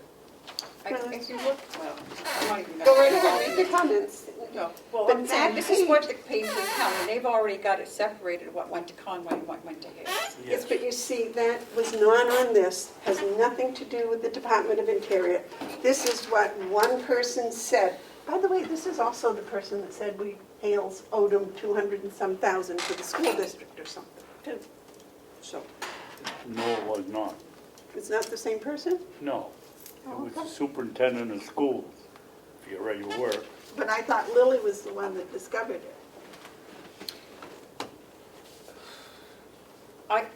I saw the emails from, and I should have brought them, I don't even know if I still have them, that came from the Department of Interior to Lily, giving her the breakdown, and she said, because they didn't apply, they didn't indicate, but this is what they should have gotten.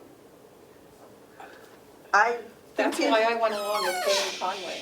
I think you should reread those, because those were emails that she forwarded to other people.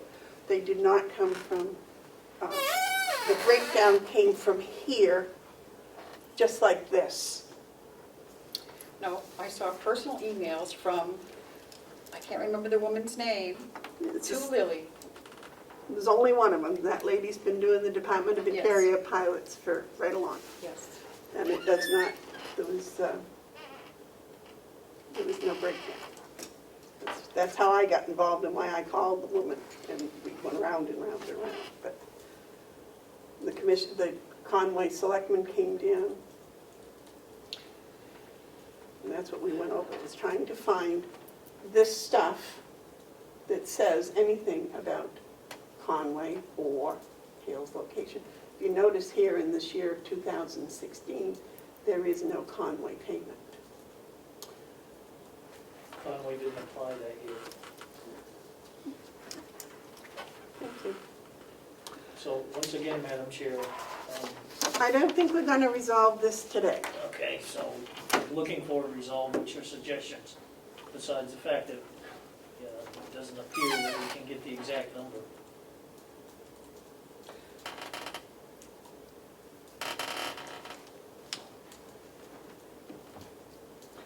Get something from the Department of Interior that says, other than that this is what it is, and that's, they don't make mistakes.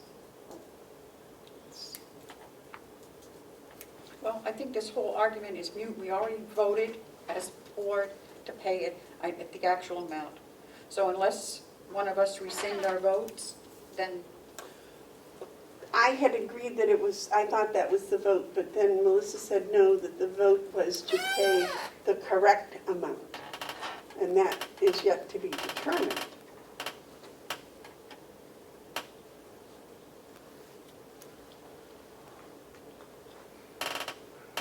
My suggestion would be if you want to, but I don't know if they would be content with their 48,000. It sounds like they aren't. Well, the figure is 50,413.95. Well, I was talking about the 48,000 that the delegation had approved to pay them. So what are we gonna do about the extra $3,000? they might be satisfied with the 48.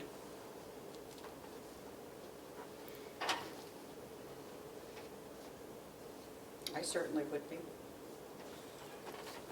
Well, I'm trying Yes? to answer that, Terry, you and I probably would be satisfied with it, but if we're using all the other figures and we get down to the last one and say, no, we're not gonna pay it, I don't think that would go over very well with them. Well, it's the 35, that's not included in the 50, right? No, that's Because they're going- this year's payment. Okay, Last year, in 2019, he added that on, that's the 3457, and that is not in the 46,956 at the bottom. That is the total, with the 3457 in it, it's 54,413. So we're gonna be short basically $3,500, which we're either going to have to encumber or have a transfer well, if we're we're short going to pay like it. 2,400. Pardon me? 2,400, right? No, 3457. What are you looking at? David, what amount are they looking for 2016? For 2016, Yeah. they're looking for, owed for Hale's location, actually paid to Carroll County, owed for Hale's location, $32,1950, and then $949.50 to Conway, which totals up to 4,169, which is the figure in the fifth column here. So their premise is that all the money we have ever gotten was either Conway's or Hale's. Yes. But these did not come from the Department of Interior. These figures came from the finance person at at Conway. Yeah, I was just trying to, I don't have the privilege of looking at what you're seeing, so I'm trying to, You that's why I'm certainly may, asking I questions. don't want to Just trying to pass off stuff. get a picture here. Gossip. All right. But if Conway got this breakdown, then why can't the Department of Interior give it to us? Conway did not get the breakdown from the Department of Interior. Conway made the breakdown themselves. Okay. So, Are you going to come up with a conclusion or a solution or something today, or shall we just table it till next week? What do you want to do? Oh, I don't think that we have a choice. We voted to pay them the correct amount. We have to find out what the correct amount is. I'm gonna go with this correct amount here, but you're not, so. Oh, I'm not going with any of it, and you know that, so whatever you two want is gonna be the vote, and we can go forward. But I'd like to get this meeting over before midnight. Then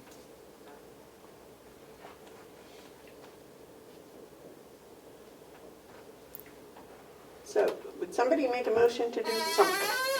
Madam Chair, Yes, sir. I agree, this discussion's taken way too long.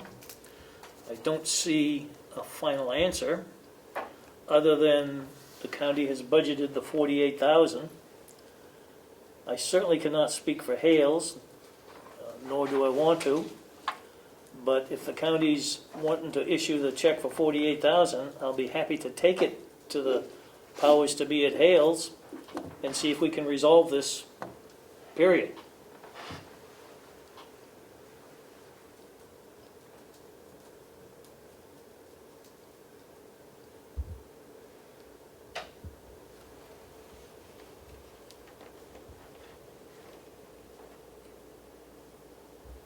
Well, I'm not making a motion.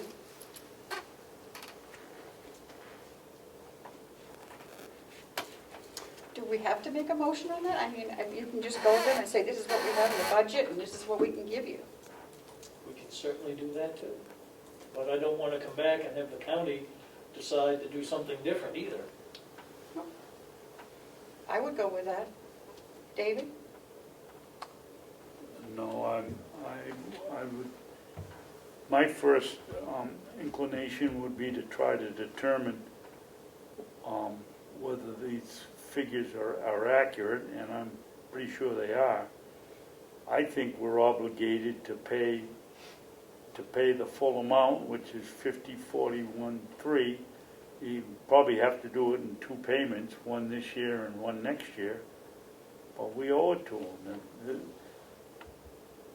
It's a pilot, and pilot is given to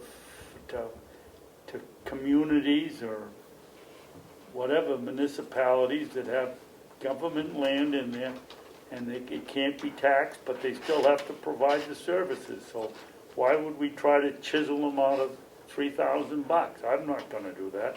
I'm going to go with 50,413.95, even if we have to do it in two payments.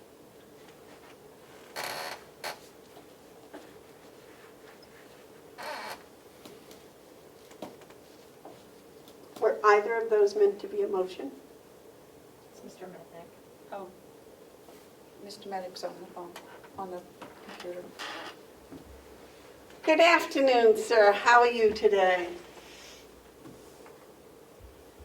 Oh, he's muted. You're muted, sir. I'm doing well. Thank you. I take it you've been following the conversation? I just got on just now. I've been in another meeting.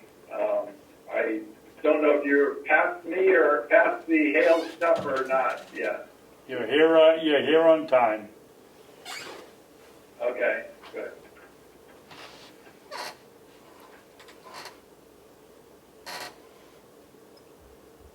Apparently, there is some impasse here. One of the commissioners wishes to give you 53,000 some dollars, and another one wants to give you 48,000, and one wants to give you 0. Okay. 53,000 is more than is a lot more than it should be, because it should only be 50,000. You haven't even received the check for $3,525 yet, because the Department of Interior has not sent it.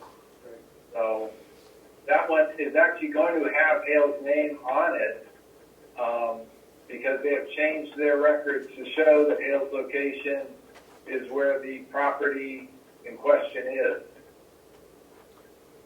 So they'll send that whenever we tell them to send it, or wherever you guys tell them to send it. I thought Hale's location applied for a pilot for this year. We did, and they have sent it, or they have granted that. They have gone through the process of checking with the Forest Service to make sure that the acreage was right, and that process has continued, or has gone through. Well, it's good that I'm on battery. No. You can continue your meeting. Yeah. It's Oh, gonna yeah. take, we're gonna have to reboot, so. Reboot. Yeah. Oh. May I suggest that we take a 5-minute recess until we get everybody back?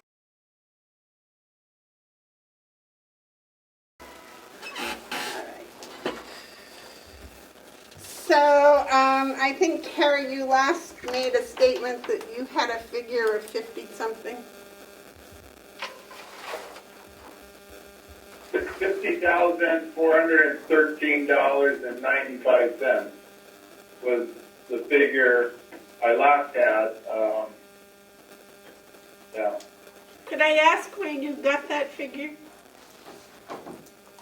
That figure came from a sheet.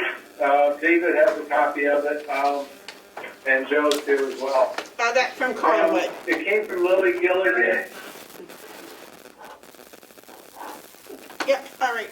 I just wanted to make sure we all had the same information. From Conway, yeah. And then I've added in Thanks, John. I went through the website at the DOI and verified all of her numbers. What I didn't know was the percentage of Conway versus versus us at the time, but that seems to have been accurate. Have you contacted the Department of Interior? I have talked to Deanna, or I have contacted them to Deanna Kiernan a number of times over the last 6 months, 8 months. And what did she tell you? Well, she told me the process. I was asking her the process that we had to go through. So she told me the process. I related that to our old tax collector, Kathy Golding. And Kathy's been talking to them. I also talked to the Forest Service people who verify the acreage. Because I also talked to the Department of Revenue Administration, Linda Kennedy, just to get figure out what's all going on. Were either of those ladies able to verify It this sounded like figure? everyone- Carrie, can you hear us? What was that question? I said were either What was your question? Deanna or Linda able to verify your numbers?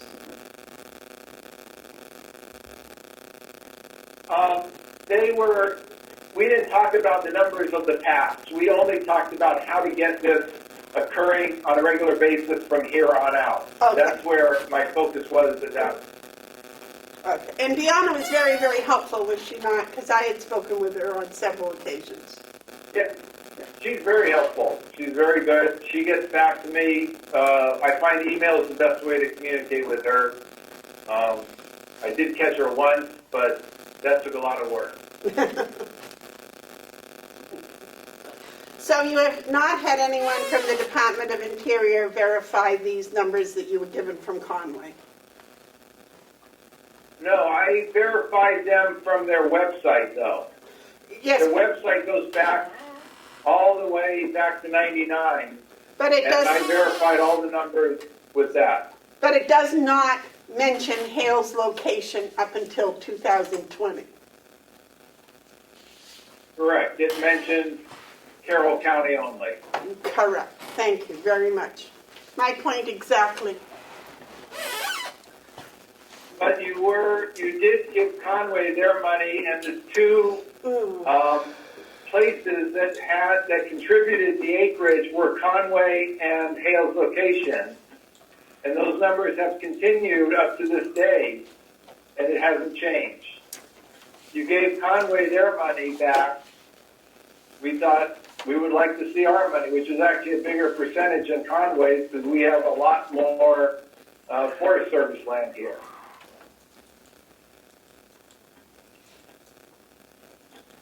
Terry, I don't know how to answer that because I was against Conway getting their money. I didn't feel they earned it, had it reasonably, should have had it.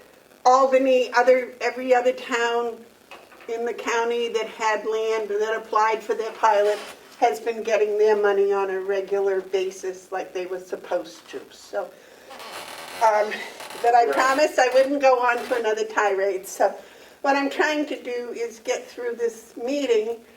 Apparently, I thought we had agreed to send you $48,000, but apparently when we read back through the minutes, we agreed to send you the correct amount.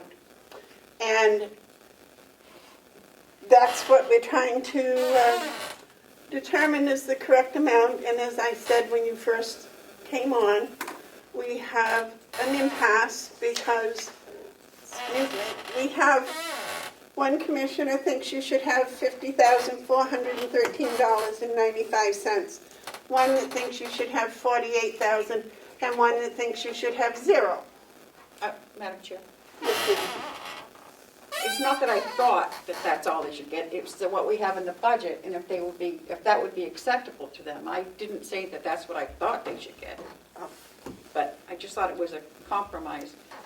I thought that was the correct. You thought was the correct amount. No, Oh, okay. Sorry. it's okay. I agree with, I'm happy to agree with Terry on that. I don't think the 53,000 is appropriate because there is going to be coming a check from the Department of Interior for $3,535. Put the name Hale's location on that check. So since that has been agreed, or since that's coming still, I don't think we should get that money from you now. I understand you have the $48,000 in the budget. That was fine with me. I was at your budget meeting when that was approved. I mentioned to, I think I mentioned to Joe that was not quite matching, but I'm happy that was fine. We would accept that. That would be fine. So I'm happy with the $48,000. It is a little under by a couple thousand, but it's not worth fighting. It's not worth delaying anything. And Madam Chairman, at our meeting when you were here, you said if we got the Department of Interior to change the name from Carroll County to Hale's location, verifying that was money that was destined for it, you would go along with that. You would go along with returning the other money. But you have not done that. You have applied and you are now going forward in getting it. But you have not gotten any verification from the Department of Interior that prior to 2020, Hale's location was to get any money. You never asked for that. You said if we got the change, we changed it to from now on getting it, that you would understand that was money that was destined for us. No, if so, then I certainly misspoke because I have said no to that right along. Unless the Department of Interior says that we owe you this money, I'm not going to give away Carroll County taxpayers' money to particular towns. But fortunately for you, Well, I think I'm in a minority, so.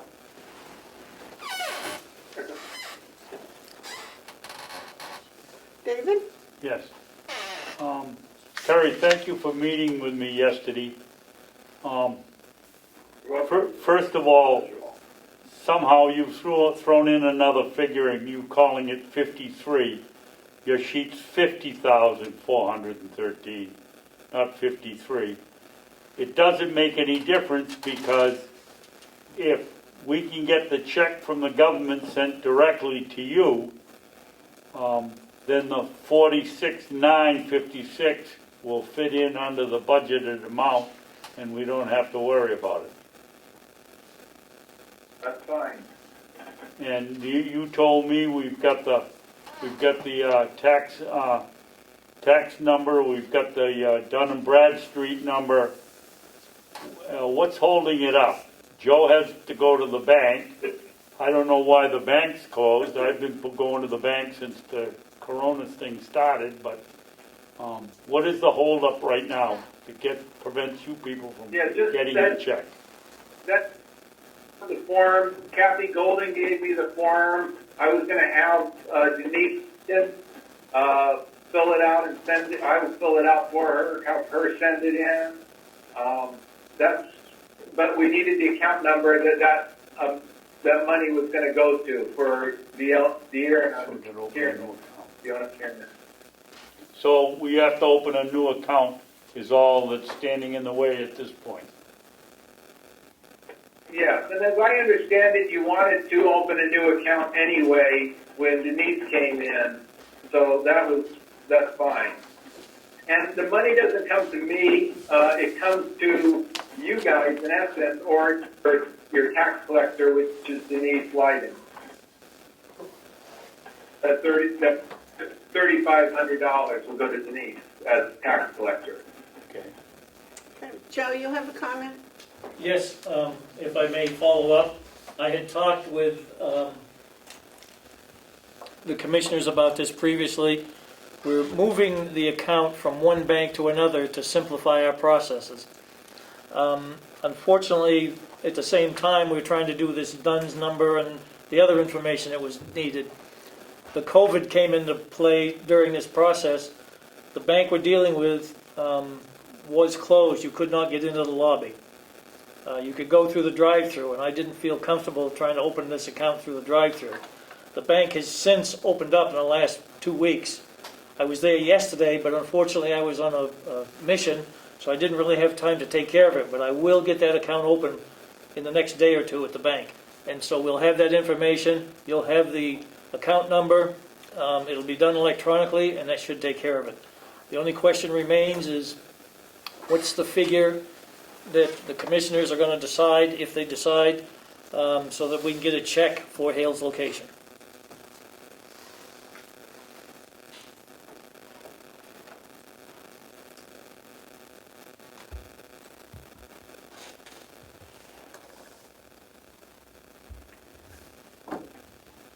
Carroll? Well, Terry said he agreed he would accept the 48,000, and I think that's a good compromise because it's not 46, David. It would be, you have to add in the 3457 to the 46, and that makes it. Where do you get the 48, Terry? That's what's in our budget. Well, That's in the budget, That was but in the your amount budget. that they own, without 2020, No, well, I without think 2020, it only comes to 46,900. Excuse me, it comes to $50,413.95, With which the- includes the 19, not the 20. the 19. You have to add in the 3457 to the 46. Yeah, Correct? you're right. I'll go with, if they're happy with that, I'm happy. And it's done. It's not done without a motion. Right, that's what I mean, if we have the motion. I'll make the motion that we, pay them the $48,000 to Hale's location for the Okay. pilot program. Second.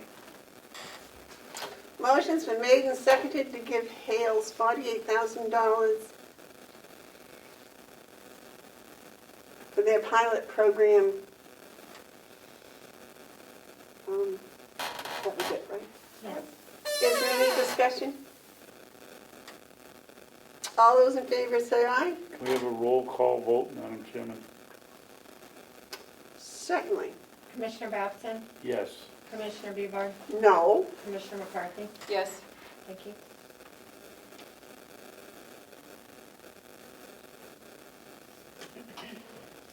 Thank you. Thank you for Thank you all joining very us much. today. You're welcome. Enjoy the rest of your day. You too. All right, now may we go on to Kathy's report, please. Oh, I'm sorry, Madam Chair, I have one item under application. Yes?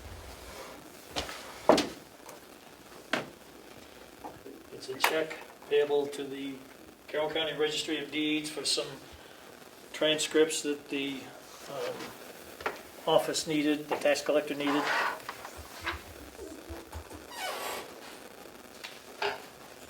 I make a motion that we authorize Joe to sign the check to the Registry of Deeds for $22. I'll second. Is there any discussion?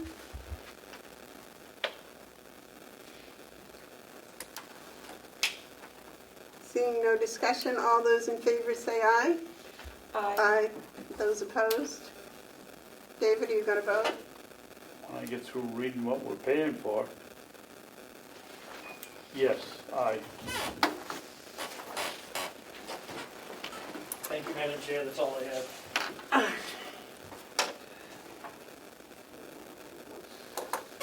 Now, Ms. Armstrong, you are here to talk to us about a line item transfer? I was told to be here at 10 o'clock and that you were going to bring up a couple of things, but I asked if I could have something to bring with me because I didn't know what you were looking for. So I'm here, whatever you're asking me. So the commissioners had reviewed this Avenue Seats servers and training sheet. No, but what about the line item transfers? You want to do that first? Okay. So the line item transfer actually comes from Jason Henry at the jail. And you have a copy of it in your packet. Oh, so it wasn't Kathy's line, it wasn't Kathy's transfer. No.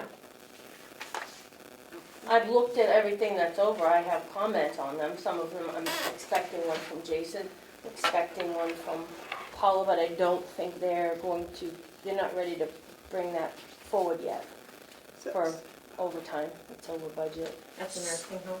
Okay. So you have a line item transfer for Jason. Yes. And it's in your packets. as well. Which I haven't seen, so. Sorry, Kathy, I That's don't know if not I in have my another one. packet.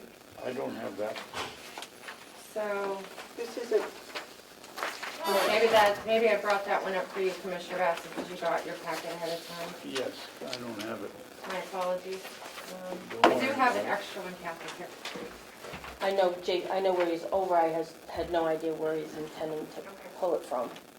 Excuse me, Representative Comeau, would you mind well, passing this that one, over? this one hasn't been signed.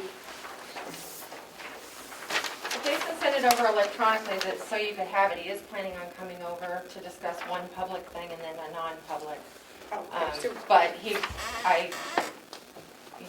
to avoid having him sit here throughout the meeting, I've been texting and letting him know the status of the meeting.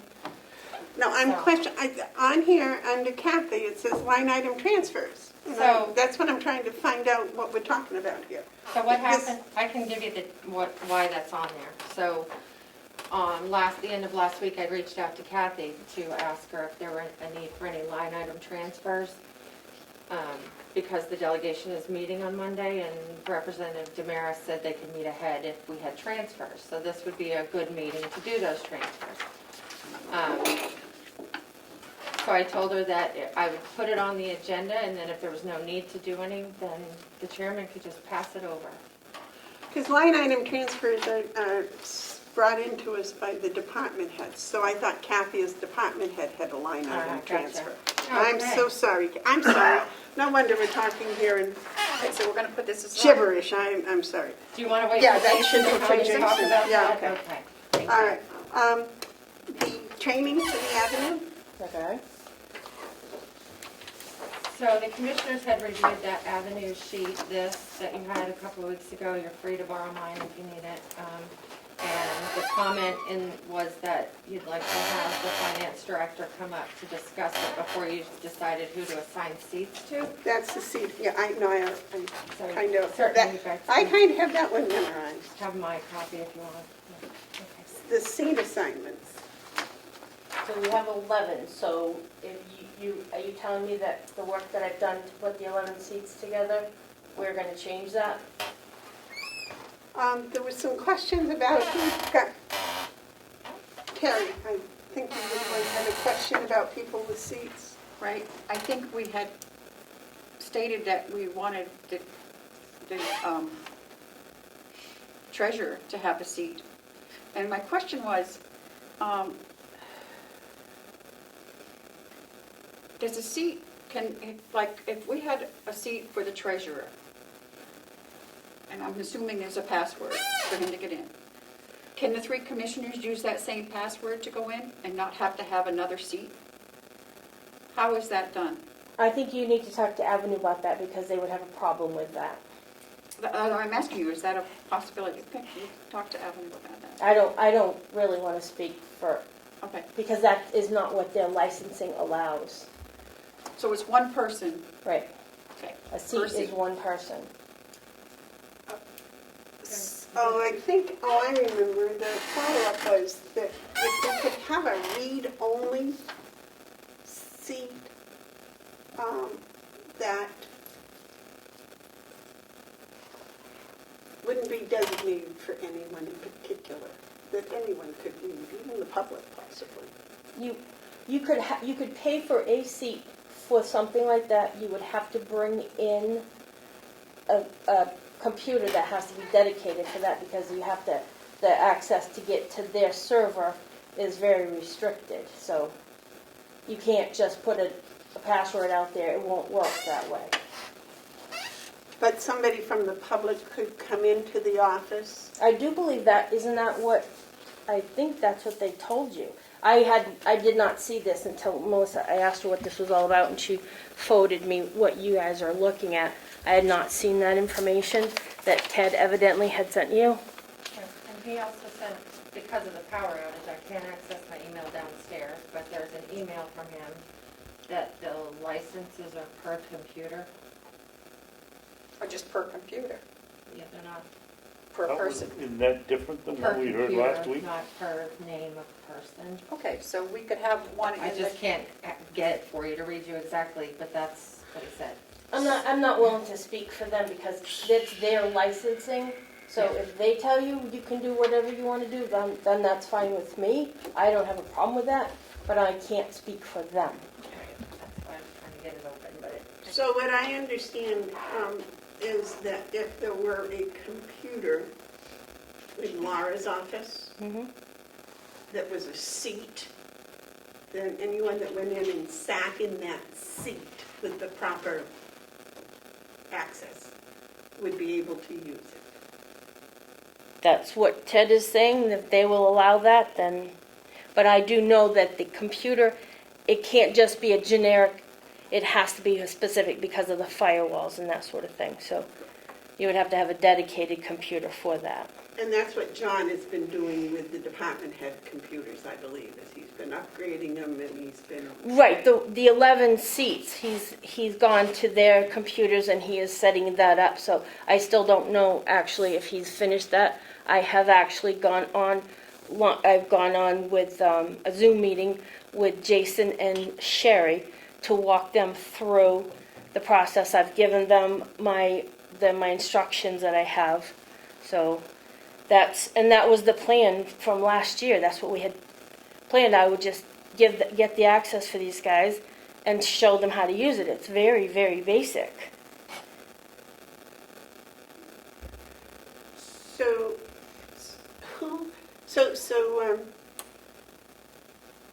Laura doesn't have a seat, but Cheryl does, is that correct? Right, because Cheryl has to. She does all the payables. She does the journal entries for me. So it's not a separate computer for Cheryl, it's part of Cheryl's computer that she uses for her everyday work? Right. Okay. All right, Right. well, that's what, I'm thinking whether it's a separate vehicle or if it's a, No, Paula's currently accessing it, I am, and Cheryl. and the jail is. Yes, they're just yesterday, I went on a Zoom meeting with, no, Monday actually, with Jason and Sherry. How about Howard? Howie has a seat, I haven't gone through, but Paula can show Howie. If he needs any assistance from me, I'm more than happy to. Well, I mean, there's somebody over there that has access. Paula, Okay. she's had access for years. Oh, okay. She's had for quite a long time now, she's been able to get in and look up her information. And Howie's computer is upgraded and set, and that's designated as a C, correct? I don't know if John's completed that portion of it. Okay, but But that's the it's- intention. Right. You have a follow-up question? Yep, I just wanted, I want to see under, it's lookup. You and Cheryl are the only ones that can post, and everybody else is lookup. Right. So then what is this over here? New PO and new AP, Because we're buying 2 new modules. right? So the new modules, we will have these people who have the seats already, they will be given the access to the purchase order system so that they can put their POs into the system so that we will be able to, when we implement the new accounts payable system, those two tie together. So they will be able to put in a PO and then we'll follow it through the process. And the people from Avenue came in and gave you guys a demonstration on that, so. So Paula, according to this, can only look up, she can't post or do anything? Right. It's kind of dangerous, honestly, to have too many people with their fingers in the pie because then I'd be spending all of my time finding their mistakes and correcting them. Because they happen. It just doesn't seem to make sense that her as the director of the finance director of the nursing home can't post anything. I mean, I would seem it would save you time. Well, what would you have her posting? Whatever, I don't know whatever her job is. It just seems like that she would be posting all the stuff for the nursing home. Bills and whatever. Well, you would have to reconfigure everything, but now, right now, all the departments, they approve all of their payrolls, all their invoices. They come into us after it's been approved by the departments, and then we put them into the system, generate checks. You guys review them with Joe and sign the checks, so that's the process. Now, if you want to change it, we have to do some serious reconfiguring of everything. Well, she must post her own revenue, no? She gives me a journal entry. Oh, sorry. Because they have their own system over there, just like the jail has their own system. They send it through to us. It just seems like a lot of money just for them to be able to go on and look at their budget and not do anything. I mean, I don't understand we spent all this money so that they could, Could do what? This was always so that they could look up their, instead of calling or emailing me or Cheryl to run a report for them to where their budget's at. And when they look at their budget report and they said, well, that seems a little odd, can you send me detail on that? Now they can go in and do that themselves. it seems like we probably could have done that with a shared drive or something with the budgets. I don't know, just I thought this was going to be more. I'm just a little, David, you want to comment? Yeah, it's just inconceivable to me that Paula doesn't have the ability to do anything and everything on Avenue since she's the financial person over at the nursing home. Okay, well, it's, Why can't she post? I mean, what would you have her posting, David? Well, I'm sorry, Kathy, but I don't know her job. She's the top person over there. I assume that there's some stuff that has to be posted at some point during the year, and she can't do it. She runs her reports. She sends them to me. I have a 2-page every month I put in. I gather information from other sources, but 1 page of that is about this much of a page of the summary of her revenues for the month, and that's how we've been doing it since I worked here. Okay. She has her systems that give her a trial balance, she has all that stuff. But that, the only other thing that would make any sense to me was if I could find out if we could interface with that, so she, instead of sending a handwritten, so I had to put in the numbers, maybe we could interface it like I do the payroll. But that's never been discussed. So Kathy, I think what's the problem I'm hearing is you may not be aware of what Paula actually does, or the computer program that recently we got her, 5 years ago or 4 years ago, where she posts everything. For the nursing home. For the nursing home, Right. on And it her summarizes to system. me. And then out of her system, it gives a report, a short report that goes to Kathy, and Kathy posts those on our general ledger. Am I correct? Yes. And all of their payables, everything that hits their expenditures, all come through via checks. When we pay a check, when Seth sends over his pile every week of bills that need to get paid, that the department heads have looked at, then Howie's end up signing off on, they come over to us, Cheryl puts them into the system, generates the checks, and then it hits the budget. So the only thing that we have to manually do is that monthly report of Paula's revenues. Joe, you had a comment? Yes, Madam Chair, thank you very much. I was just curious, I don't know the job descriptions either, but it does occur to me that Paula, with her background and knowledge, would be somebody that could potentially back up Kathy when Kathy's buried with her work. And so I'm curious as to, maybe that should be considered in allowing her the opportunity to do those sorts of things if she's willing to. I know Kathy's always busy, got plenty to do, and working late hours. And to my way of thinking, we need to figure out a method that will help Kathy reduce some of her stress and eliminate these extra hours that she has to work. So I'm just wondering if there's a way to sort of work that into this process with Paula. You definitely need a backup for Kathy. That's what I think is important. Paula's going to take over, we're going to send her back the transfer account. Mm-hmm. So, because that's really kind of, back where she has to ask Cheryl to write a Yep. check out, and then we got to get your signature on it and get it back over to Mhm. Paula. You've already agreed to doing Yes. that, so, Yes. but the only thing is I have to show Paula what process I have to go through to get that account reconciled, so she can pick up where I have, where I'm at, so. Mhm. But the only problem with that is Paula needs to physically be here to do that, and they have a lot of restrictions over there. Now, because of the COVID. Right. Yes. Right, so But it's at been a some little point- problematic. Yes. At some point, perhaps, depending on Paula's workload, certainly not wanting to throw more onto Paula, but I think that that's somebody you ought to consider is to help you as a backup, Kathy. You need a backup. Well, Cheryl's my backup. I don't know, Cheryl has access to the system, she can do, there's things that nobody, Paula doesn't have 100% backup over there. No, What if I you- seem to be the only person that this county is worried about having somebody, a duplicate of me. I don't understand.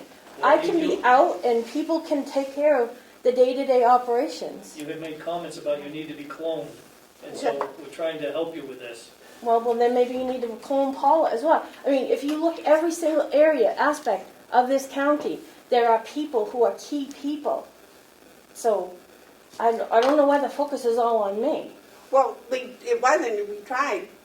Seth is supposed to be Paula's backup, and somehow Seth got a little sidetracked, if you will. Yeah, I don't think that would work. But that's what he was supposed to. He was supposed to be Paula's assistant and learn to back up her system. And he kind of got a little sidetracked into something that he's extremely good at. And that's another issue that maybe we should revisit, is Paula having an assistant, a real assistant. Okay, back up. Where were we? Okay, the other thing here, it said, did you have Any other questions the commissioners have for Kathy about the licensing and the training for Avenue? David, you had some, I thought? Well, I have one question, and that's, did we get the situation with the cost of training? Are they gonna train our people for part of the licensing fee, or are we going to be charged that person to come here? The original plan, what you guys contracted for, was for me to show people how to look things up, because it's very simple to do. It won't take them long to get the knack for looking stuff up. If they have any questions, they can ask. They're very basic. What the training that's built in is we have training, WebEx training for the accounts payable system and the purchase order system. That they are taking over, because I haven't used either of those systems. So I need to be trained on that. Cheryl, we all need to be trained on that. Then not the accounts payable so much. That's still basically in our office. But the PO system is integral. So you have to get the training for people, and I can't help people with that because I haven't even been trained on it. But doesn't our purchasing of the module include some training? Yes, it includes 2 hours of WebEx training. Is that enough? Well, I don't know until I experience it. We're all going to be, by the time these same people have the ability to look up, so they'll be familiar with the system to a certain degree, just feeling your way through it, and knowing how purchase orders. I don't think any of this is rocket science, because it's just learning how to go into the system, putting in a PO, recording the information, and following up on it. When something comes in and you only got half of it because half of it was backordered, you have to go in and make an adjustment to your PO. And then when it's completed, you close it out. So when the bills come in, they tie in with that PO. So at the end of the year, you have to take a good close look at things, because at the end of the year, we have to know what POs are open. But during the year, it's very... you guys watch the same demonstration that I saw, but you guys don't use the system. I use the system, and it looks very basic to me. Doesn't take much to get the hang of it. And these people, now that we're getting them so they can go in and look up stuff, they're going to get the feel for the system. So the next step is going to be a little more intuitive for them to come in and learn how to use the POs. When are you going to do that? Well, I'm waiting. When I hear from John that the rest of these people are actually ready to roll, then I will have them start doing the lookup. And once that gets done, then some of it we have to schedule. We're hoping we had something we were talking about. You got a schedule, a calendar?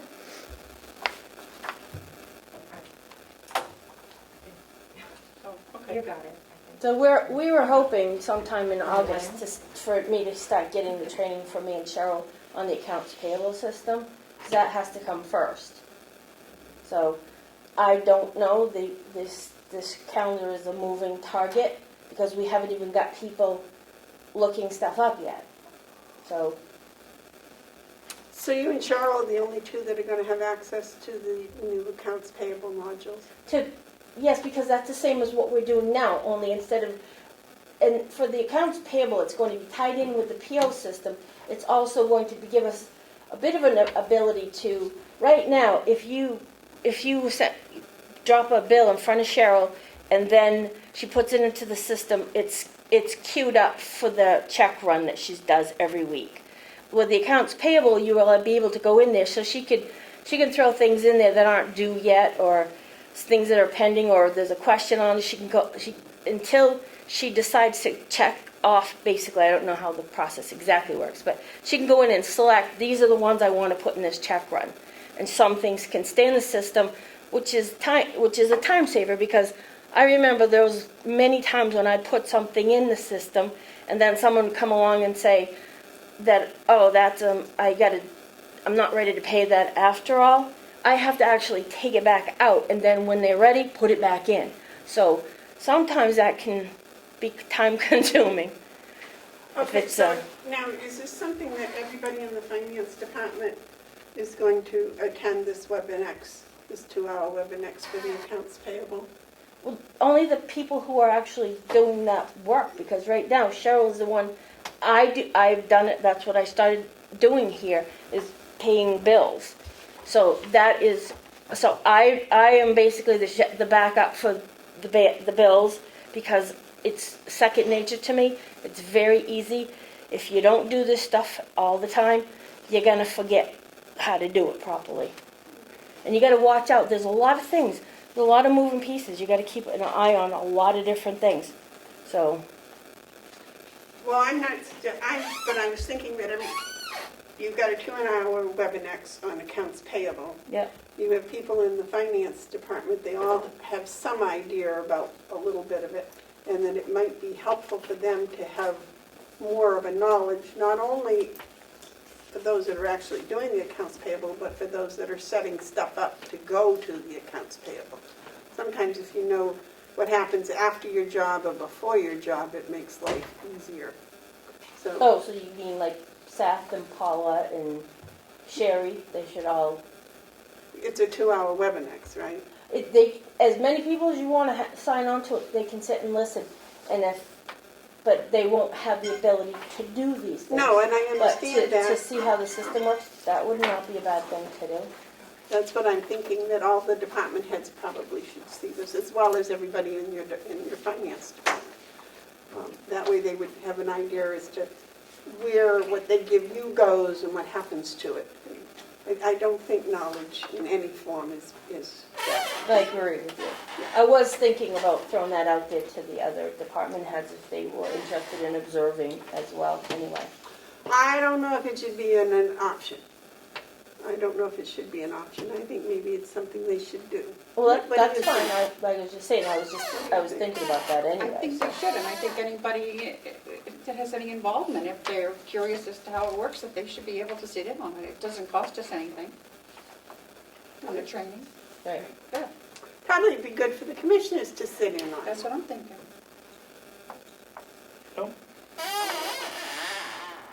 And that way we couldn't say, well, I don't know where it goes, because we wouldn't have that excuse anymore. Well, I don't know about that, but. Well, we'd still use it, yes, I suppose. All right, any other questions for Kathy about the Avenue licensing? No, but just, Yes. I think we just want to find out for sure about having one for Joe, for the treasurer. I think he should have access to at least go in and look at the budget whenever he wants to. Well, I'm thinking that maybe we should talk to John about having a computer someplace, Laura's office, Joe's office, someplace where the person off the street, if, could come in and look. Because this is not a big secret. This is everybody's money, and it should be. Now, I understand we can't post it on the website. I understand that. Although I'm not sure why. Why can't we? Well, because the computer has to have the permissions to allow specific computer has to have the access to get to the Avenue website. Right, but I'm talking about the budget. Why can't the budget be put on the website? Oh, I thought you were talking about the lookup ability. Yeah. So we wouldn't need that if the budget was, Budget's on the website. Yeah. if the budget's Why on the are they doing website, that then, the public's, Well, no, but if somebody looked it up on Friday Mm-hmm. on a special computer, Mm-hmm. could they then take a snapshot of that and put it on the website? Could who? Anybody. Well, I don't think anybody can put anything on our website, but. Well, somebody that could put something on our website. But it's taking up pages. That's what I'm thinking, is pages. It's pages long. But I don't want the public to think that in any way, shape, or manner, they can't look at our budget at any time they want to. As long as they understand that it changes Momentarily, yes. And I think that's if they can come in here physically and sit down and have someone put the code in for them, I think that would be more than sufficient. What do you think, David? I don't think that there's, out of 48,000 people in this county, I wouldn't guess you'd get 10 that would, over the year, that would come in and look at a computer in our office to see what the budget is. Right. The budget's on the website. It isn't, Updated. it's updated, but it isn't, what do you call it, real time. There's some delay, but for what people are looking for, I'm gonna guess most of the information is right there on the website in the budget. Well, I was thinking if we had a computer that Joe can go to that would be dedicated, then why couldn't a member of the public, if they wanted to come in, those 10 people that wanted to come in could come in and look at it? I don't have a problem as long as it's in my office. I do have a computer. I know, but it hasn't been set up with Avenue as a dedicated one. That's. Yeah, we'd have to buy a license. Right. And it's $500. I did not see on that list, but was Ken going to have one? Ken did have one, but basically Jason told me that Sherry had to have one, so when Ken left, I just slid it to there because Sherry had to have one. And she was overlooked in that original 11, so if you want to take it away from somebody, you're welcome to. Maybe Paula and Howie could share instead of Howie having one. I don't know.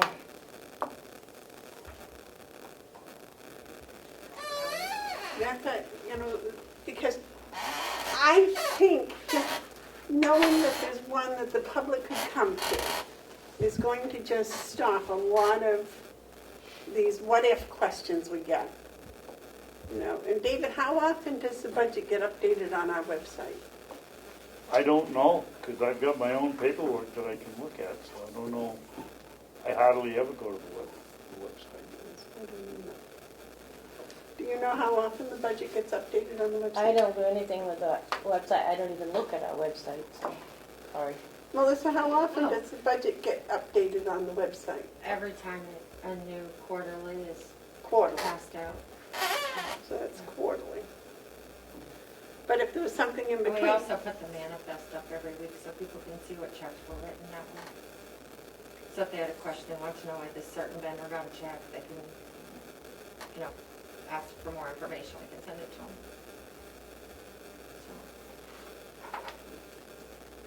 So maybe my idea of the public actually having access is not necessary. But I think I don't know, I just feel better that people thought that they could come in and sit down and look at the whole budget as of, 11:45 on Wednesday, they could do it. It's also misleading that way, to be honest with you, because when things are in process or whatever. Yeah. David?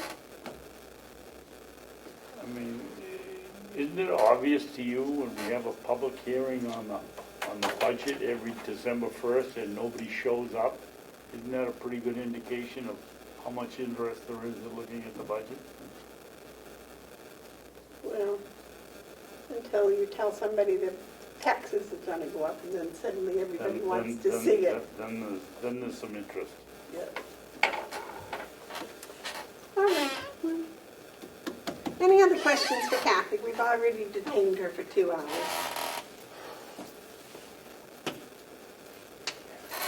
Anybody? Do you have any comments for us? No, I'm just plugging away down there in my little hole. So, can I ask a question? While we're in this process, are the commissioners going to add more seats or anything so John can update computers, or you want me to put on the agenda again later? I would like to get a confirmation from Ted Leary on if it's per computer or per person. So his email that he sent says 1 computer, 1 license, 4 computers, 4 licenses, and so on. So it doesn't make any difference how many people have access to that computer. One could almost assume that. Just based on what he said. in his- But I also have work to do if we add a license and I have to configure, I have to do all the work getting that set up for that person, so that will take me some time, and I would really, really appreciate being allowed to finish working on our audit. That's really weighing very heavily on me. Where, if I may, where are we in that process, Ken? I am, there's some entries that I have to make. I'm trying to reconcile some of the accounts that I have, just to make sure. I just haven't had the time to run the details and look at things, so I just have to have some time to focus on this. David? Well, while we're discussing things like this, what is happening with the reconciling of the checkbooks? Are they getting reconciled every single? David, the only one that's not done up to the minute constantly is the one for the general fund, because it has payroll, general fund, and our what do they call that? Our sweep account. It's all in one. I have to get information from the payroll company. The bank has issues that I've been working with them to resolve. There's a lot of things. So I'm the only one that's your problem, honestly. And I look at the bank account every single day. I'm very much aware of what's going on our accounts.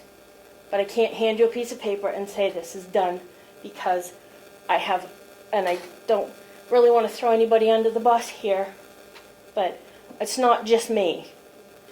There's other pieces to this puzzle that I'm desperately working to get resolved, and I've made a lot of progress on it.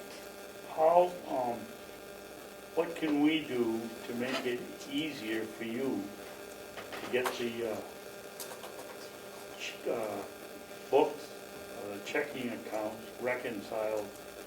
And what would you say the average time is between one is reconciled and the next one is reconciled? I can't tell you that, because every single one is very different. There's different issues. I was here till 10 o'clock Friday night working with Checkmate, with Josh, because I'm begging him to help me out with some of this stuff. And the particulars are kind of irrelevant, but I've been begging him. And he's supposed to get back to me this afternoon. He was supposed to get back to me Monday. He took a couple of days off, so I'm hoping I'll hear something back from him. If he does what he's promising me, that's going to be a huge help to me. And all these grants and audits and applications and all this stuff, I can only do so much in a day, and I give more than 8 hours a day here. So when these other things have to come up, what do? Do you do the thing that's got a deadline today, or the one that it needs to get done, but I don't have a choice? I have to triage constantly. Okay, Kathy, let me, please, bear with me. Paula and the nursing home books, how often are those reconciled? They do. Everybody gets theirs done, because there's Well, not no, I very want to many know of who them. everybody is. Who is everybody? Well, that's what I was just trying to say. There's not very many. I mean, the jail has a couple of accounts. The sheriff's department has accounts. How often are those reconciled? They do them every month. And they send those reports over, because for years they've been doing this, because there's a folder or a notebook or something downstairs that they come over, and Laura's been she said they were always for Babson. So, because you're the one who said years ago, they've been coming in steadily since then, David. And if Joe wasn't seeing them, it's probably because Joe didn't realize all he had to do was look at the one that was marked for Babson, instead of it being said, these are bank reconciliations. It probably said Babson on it. I don't know. There's a big difference between B and R. If I may, Madam Chair, I think I mentioned to the commissioners a while back that we were going to set up a system whereby we got a copy of those statements every month, and we are getting them every month from all the various accounts, and I have a binder with everything in it. So as I said, we can open the drawer. You want to know if November of 2019 for the Sheriff's Department? Yeah, got it right here. It's all done and verified. Unfortunately, we're not able to get that for the main account for the obvious reasons. That's me. So you can either, But all of the other accounts you have, I have the other accounts, yes. and they're all reconciled on Yes, on a monthly basis. The new one the one that Kathy just mentioned, Paula is going to be taking over, so that one will be done on a monthly basis also. which Paula sends me a report with, she keeps a check register and I keep one. And I reckon, those are really easy. There's nothing to those. There's only one that's my problem that I am working on.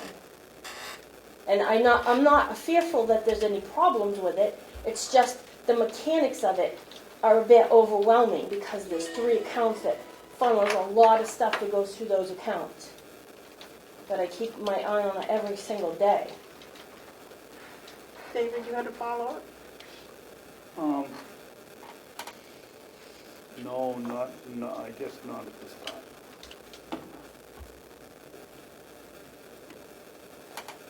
Terry, anything else for Kathy? No. I guess, well, I'll ask the question. Kathy, why can't somebody else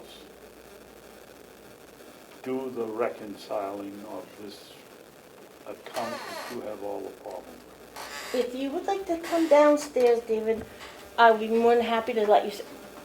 Terry and Joe tried to sit through it, but they didn't last long enough to get till they actually got to that process.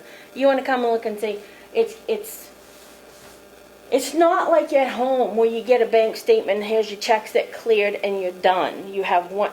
It's very complex. And when I use all 3 of my screens, and sometimes I have to double dip on them because I have the payroll company's website up, and I have our information. I've got the bank website open. I know none of you guys understand what I'm talking about, but I'd be more than happy. You want to come down this afternoon, and I'll try to see what I can get done when I hear back from Josh. Oh, I didn't have to go to Brentwood this afternoon, I would. Okay, well, any other day, because I'm going to be working on that. That's my main focus. Hopefully, when we have someone else down there that can help you do that, because evidently the other people that are there can't help you. Well, it's have kind the- of one person that there's so many different So- pieces to this that, the small parts, like if Paula takes over the transfer account, that's going to be no problem. But the auditors might have a problem because the auditors always want to see somebody else. You do this and you do this and you do this. It's kind of hard to split some of these things up. But now we're going to be Paula is going to be back to the one who's writing the checks and reconciling them. So I don't know what they're going to have to say about that. Didn't we have a discussion about that before? About a different account? Somebody was writing the checks and reconciling the account. Well, the auditors don't like that. They want to see somebody else in the picture. So we're going to be throwing it back to all that's going to, I have total faith in Paula, but it's just, I don't know what the auditors are going to say about that. But Joe, you had a comment? Yes, just, it seems to me that this account, because of all the various pieces to it, is a problem. And so, I don't know what we could do to help that process, because I know the other counties in the state have bigger budgets, bigger accounts, perhaps they have more help. They do. And once again, therein lies a problem. We need to get a clone, as Kathy puts it, to help her. Because one of the biggest recommendations that we get from everywhere, including the auditors and the people that have come in here and looked at it, is one of the first things you do is balance your accounts on a monthly basis. And if we can't balance our accounts on a monthly basis because of a whole host of reasons, we have to fix that. And so far, I can't see that we've got any method to fix it. well, I can tell you one thing is a big, huge part of this problem has been payroll. Trying to get, we had someone who worked in payroll previously that was issuing checks without it matching the check register in the checkmate system because they were replacement checks, missed checks, whatever. She would issue one of our checks, we had pre-numbered, and then that number was gonna be, is the number that cleared the bank. Yet I had, just to find a check that shows up, the number doesn't mean anything to Checkmate because they have a different number. When they issued the pay stub, they generated their own check number. When I found out about that, I said, you have to tell them, because the first time I did one myself, when they sent me the pay stub, I said, well, that's not the check number that's supposed to be there. This is the check number I used. So they said, oh, well, we can just do that. Well, the person who was doing it before that, I had no idea that's what she was doing. So then those checks come through the bank and they clear. Oh, it's a 6-digit number, but there might be 2 digits, or 3 digits, or 4 digits, or 5 digits. So I have to go in and I have to look at those checks to find out what the hell, who was that check written out to? Then I got to find out, go back into Checkmate system and see, oh, okay, well, Joe Blow here got check number, that check on that date was really this check number. It's a hunt and peck deal that I have to deal with to get through this. However, I have worked with Josh, and there is a method that we're going to employ so we don't have these problems moving forward. But as I keep, and I've worked with the bank, and they've also changed some of their ways of doing things so that we don't have these problems moving forward. But every time I identify the problem, from here back here, it was a problem. Moving forward, it's improving. So it's getting less and less of those problems, but I have to get through those problems. I mean, it's going to get better. And it is getting better. But I can't change what's happened in the past, which is why I had so many of these problems to get resolved.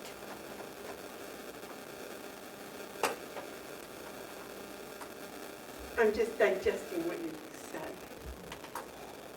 Yeah, I digest it every day.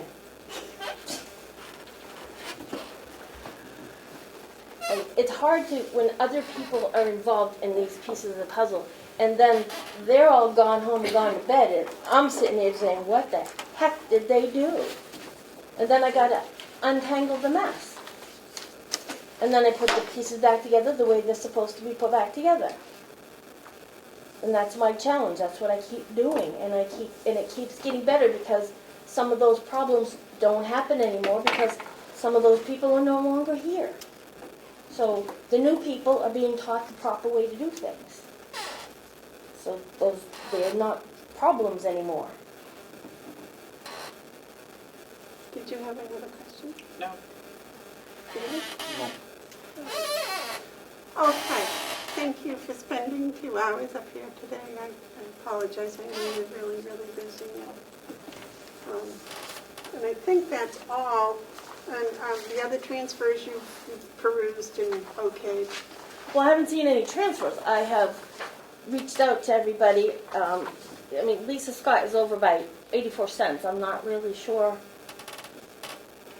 if there was something in that charge that can be reallocated, or if we have to worry about 84 cents over budget. I don't know, but these are the departments that the heads, they need to come to you guys and talk about this stuff. I locate them and tell them, but the more these people are able to look up their own stuff, I don't need to even bother to, I mean, I will still look at it, but it's not on me to tell them. Well, that's all that we've been asking for, is that everybody can look at their own budget and they can find any problems, and they do their own requests for transfers, although we have suggested each one of them check with you to make sure that whatever they're transferring from here to there or whatever, because the more they can do, the less you have to. So, and it's their budget, and they should know what they're doing. So, all righty. Okay. Okay. Thank you. Nobody has any more questions. Thank you so much. Oh, that piece of. Let's move. I don't care about it anymore. It's yours. I'm not stacking it. Let me see. Executive Coordinators Report. Finally, Melissa, we got to you. Sorry. It's okay, I just hope we'll be okay for the rest of the meeting. The internet connection is really unstable, it keeps going in and out, so. The first thing I have for you is an invoice that came from the office that needs the commissioner's approval. It's a legal expense.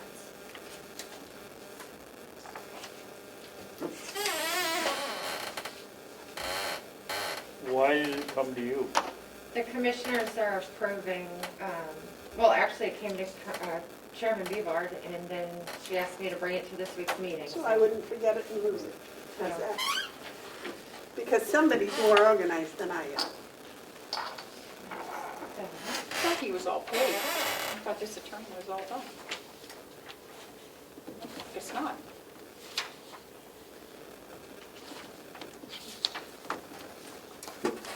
This is your friend, Mr. Clausen.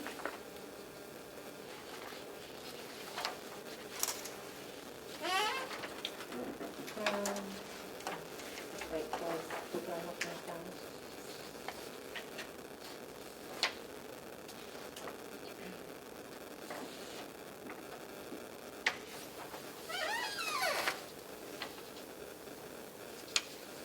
Apparently, the procedure now is if it's something that the commissioners requested, then when the bill comes in, we accept it and sign it like a department head, and then it goes to Cheryl and she writes the check, and then we still have to peruse it again when we sign the check. Shouldn't this be going to the sheriff's department? I thought that was Why did it come, or charged to the sheriff's by department? the sheriff's department. Well, I don't want to do it in public, but you know who that is and what she did, and what she's charging. So should we talk about it in non-public, you think? Yeah. Okay.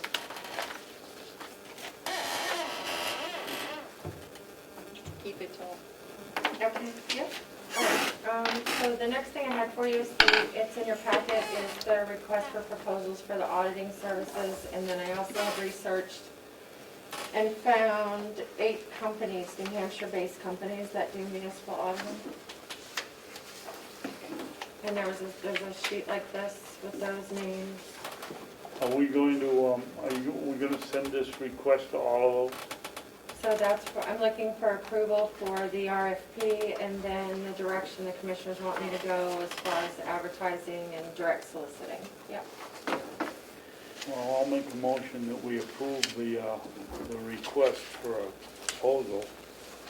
And I would also add in that we direct solicit, on that list there was 8 or 10 or 12. There's 8. 8, okay, whatever's on that list. That we send out, make sure that they are included. Direct solicit those on the list. Okay. And then I'm sorry. That was a motion. You don't have a second yet. I'll second. Thank you. And Discussion? Yep, I think you're gonna send out a RFP to all these, and then we're gonna advertise also? yes, so I was going to do the union leader in the New Hampshire Municipal Association website. Are we in the discussion mode, Madam Chair? Yes. I would, and it would be my thought that we don't advertise it. We wait and see if, give these people a reasonable amount of time to get back to us, the 8 we are going to send it. And if we don't get anything back, then pay the expense of advertising. And we're certainly taking our responsibility seriously if we send it out to 8 companies. And if Is there do we have a policy for going out to bid? Does that allow direct soliciting and not advertising? Right, Ken did. So we said last year. I'll make a motion to change that policy right now if you want. Well, the competitive bidding policy is on your agenda, so the, We don't have to go out for bid, excuse me, Melissa, we don't have to go out for bid, it's a service. It's a service, yep. right, so we need any clarification on that for the policy too, remember? Because we had that discussion. So, yeah, if it's, I mean, it's a service, so it's up to you. Right? You want me to change my motion? Well, as long as we're legal, I'm happy. And if it's a service and we direct solicit, we don't have to. Right, it is a service, and so we don't even have to go out for bid. Our policy Obviously, doesn't say It that. would be nuts if we didn't. Any purchase of equipment or materials made by a county in an amount exceeding $5,000 shall be done by competitive bidding. That's the RSA, and it purchase of equipment or materials. It doesn't say services, if that Okay, helps. so I guess you could. Sounds good to me. Yeah. Okay, Did you second that? I did. So we're approving the RFP and direct soliciting the 8 auditors listed, right? Say that again? We're approving the RFP and direct soliciting the 8 auditors listed then. And let's add, in the event we only get,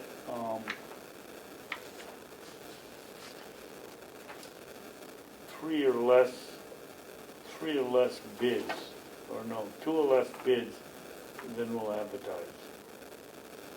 Can I put that in, do you mind, if I put that as the intent in the text of the minutes rather than as part of the motion? Sure. For discussion, David, I don't think we can say we're gonna direct solicit and then if we don't get enough, we're gonna go out to bid because those that we direct solicit are gonna give a legitimate bid within our time frame. Yeah. And then if we say, well, no, we didn't like any of these, we're going out to bid, they might not. I don't know how. So by making it just part of the minutes and not the motion, then that gives you the flexibility to decide what to do, Okay. Okay. right? Whatever. Yep. Is that Well, okay? see, I was thinking if we direct solicit and advertise at the same time, then we're covered. Yes, I know it costs a little extra money, but if we put it in the Manchester Union, It doesn't cost a little extra money, it costs a lot of extra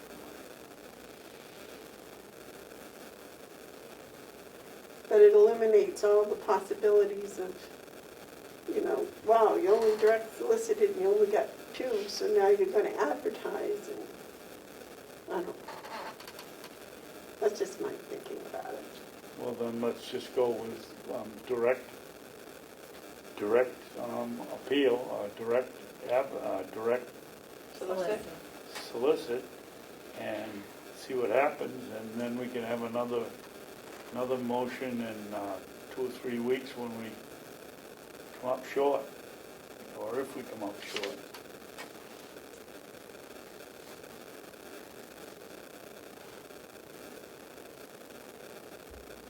Okay. I had some comments about the RFP. Well, we aren't there yet. Okay. So you're changing your motion to just direct solicit. Yes. And you're seconding that. Is there any more discussion on that? All those in favor of just direct soliciting, Okay, so take out approve the RFP. Okay. All right. all those in favor of direct soliciting the 8 listed, 8, was it 8? Yes. Listed companies, say aye. Aye. Aye. Okay, thank That's And right. I didn't like that snowball. We might find somebody else in the next week that does municipal. And if you tie it to the 8 on that sheet, then we can't go to the 9th one we find. I would just make it just direct solicit, Period. period. That's your motion. You second that? Yep. All those in favor of that, say aye. Aye. Aye. Thank you. Now, there is an RFP. Yes, so the Yeah. RFP, and I think you should have it in your packet again. So last week you talked about it, there were some highlighted things on it. I think there still is probably in your copy, so I just wanted to draw your attention to those. The proposal deadline I had put as August 20th, 2020. I filled in that blank, giving us a month to, almost a month, to get it out there and get things back. And then on page 2, there was the time requirements here. And on number 2, it says field work, and I just taken out everything after that. I just left field work because the original one said the auditor shall complete all field work by April 30th. So I took that sentence out and just put that the proposal should include a tentative schedule based on the following requirements: a detailed audit plan, field work, I should probably put field work schedule, draft reports, and then final report, and leaving all of the dates out of that section so they can develop their own timeline, and then when you go to reward the bid, you can look at their timeline and see if it works. But you should say, according to the state RSA meeting those deadlines. Because those deadlines, I forget the new one, but they changed it to 120 days, so. Right. But that RSA should be in there to know that we are holding them accountable for that. After close the books. Okay. That's what it says. And then I took out the section on page 3 under audit information that says computerized systems. Because I think auditors know that we have computerized, Yeah. it seemed Redundant. archaic. Yeah. So I took that out. And then I need to get from the finance director to fill in that first part under audit information. Well, first of all, audit information spelled wrong on the old RFP. I just see that. I'm at the top of page 3 right now. It says the county has an annual budget of approximately $34,600. I need to get the payroll and the number of full and part-time employees from the finance director. And Is then, that necessary for the RFP? when I looked at some other sample, other ones that had gone out, like for towns, it gave like just a general overview of the structure of their municipality, so I felt like I could leave that in there. If they don't know the overview structure of a county, I'm not sure we want them. And of course, the website's referenced on the letterhead, so they can go and look at the website and get our budgets and see what departments we have and so forth, so I'm sure they're all. And a couple of them do, on this list, do audit other counties, so. So I guess that was, so as long as I add the RSA information under the time requirements, is it okay to go, you think?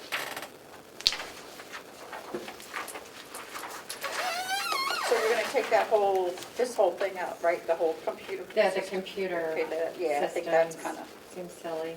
Yeah. People use computers, we know. Hopefully the auditor does. Right? I don't know. You were all right with that, David? I just had it here, audit services. What are you taking out? Taking out on page 3. 3, is it 3? yeah. Sorry, I have new one. On page 3 at the top, it says audit information, and then under that it says computerized systems.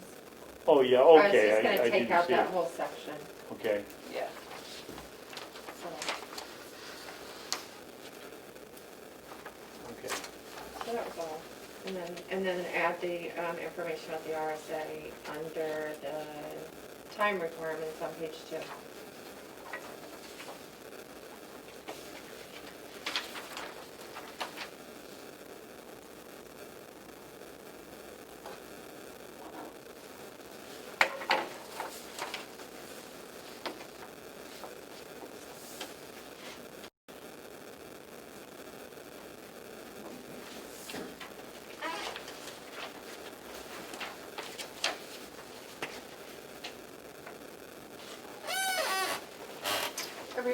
set with that now?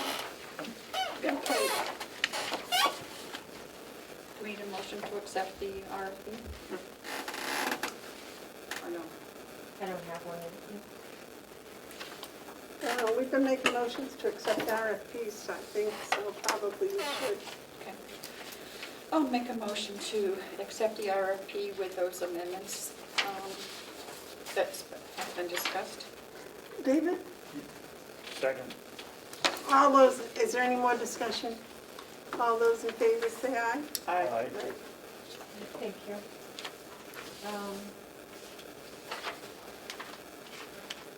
What's next? Well, I have keeping the competitive bidding policy on your agenda, just so we don't forget that we were talking about it. If you noticed today when Bob Murray was in, that was our first run of using the new face sheet that goes with the competitive bidding policy in the RFP process. So we can have all the information on one sheet and you can see where it was solicited and so forth. So I hope that that is a step in the right direction.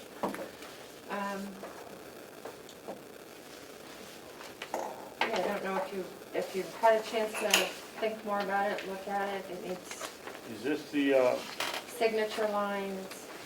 is this the purchasing policy? So it should look like, it looks like one of these. I'm trying to Yeah, no, standardize what is the way the policy. It's the competitive. Competitive bidding, yeah. Well, I that's- gave you my suggestions yesterday. The department head will be given a copy, not be given one copy for each bid for review.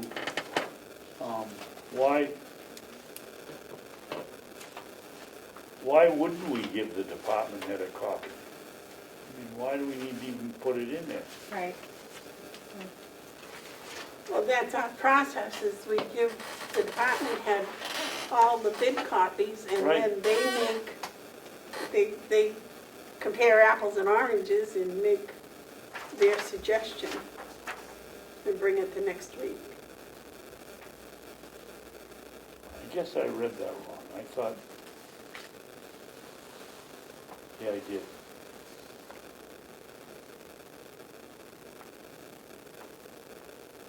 We worked really hard to get that put in there originally. didn't I we? would just, what I changed here is from 1 to A. Department head will be given a copy of each bid.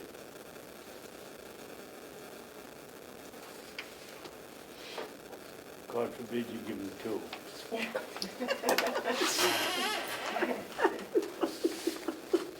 Yeah. Last time this was brought up during the meeting, there was some discussion about services versus equipment versus materials. Because it's not always consistent how that process works. Like, for example, you just decided you didn't have to do you didn't have to advertise for the audit, so you're doing it by direct solicit because it's a service.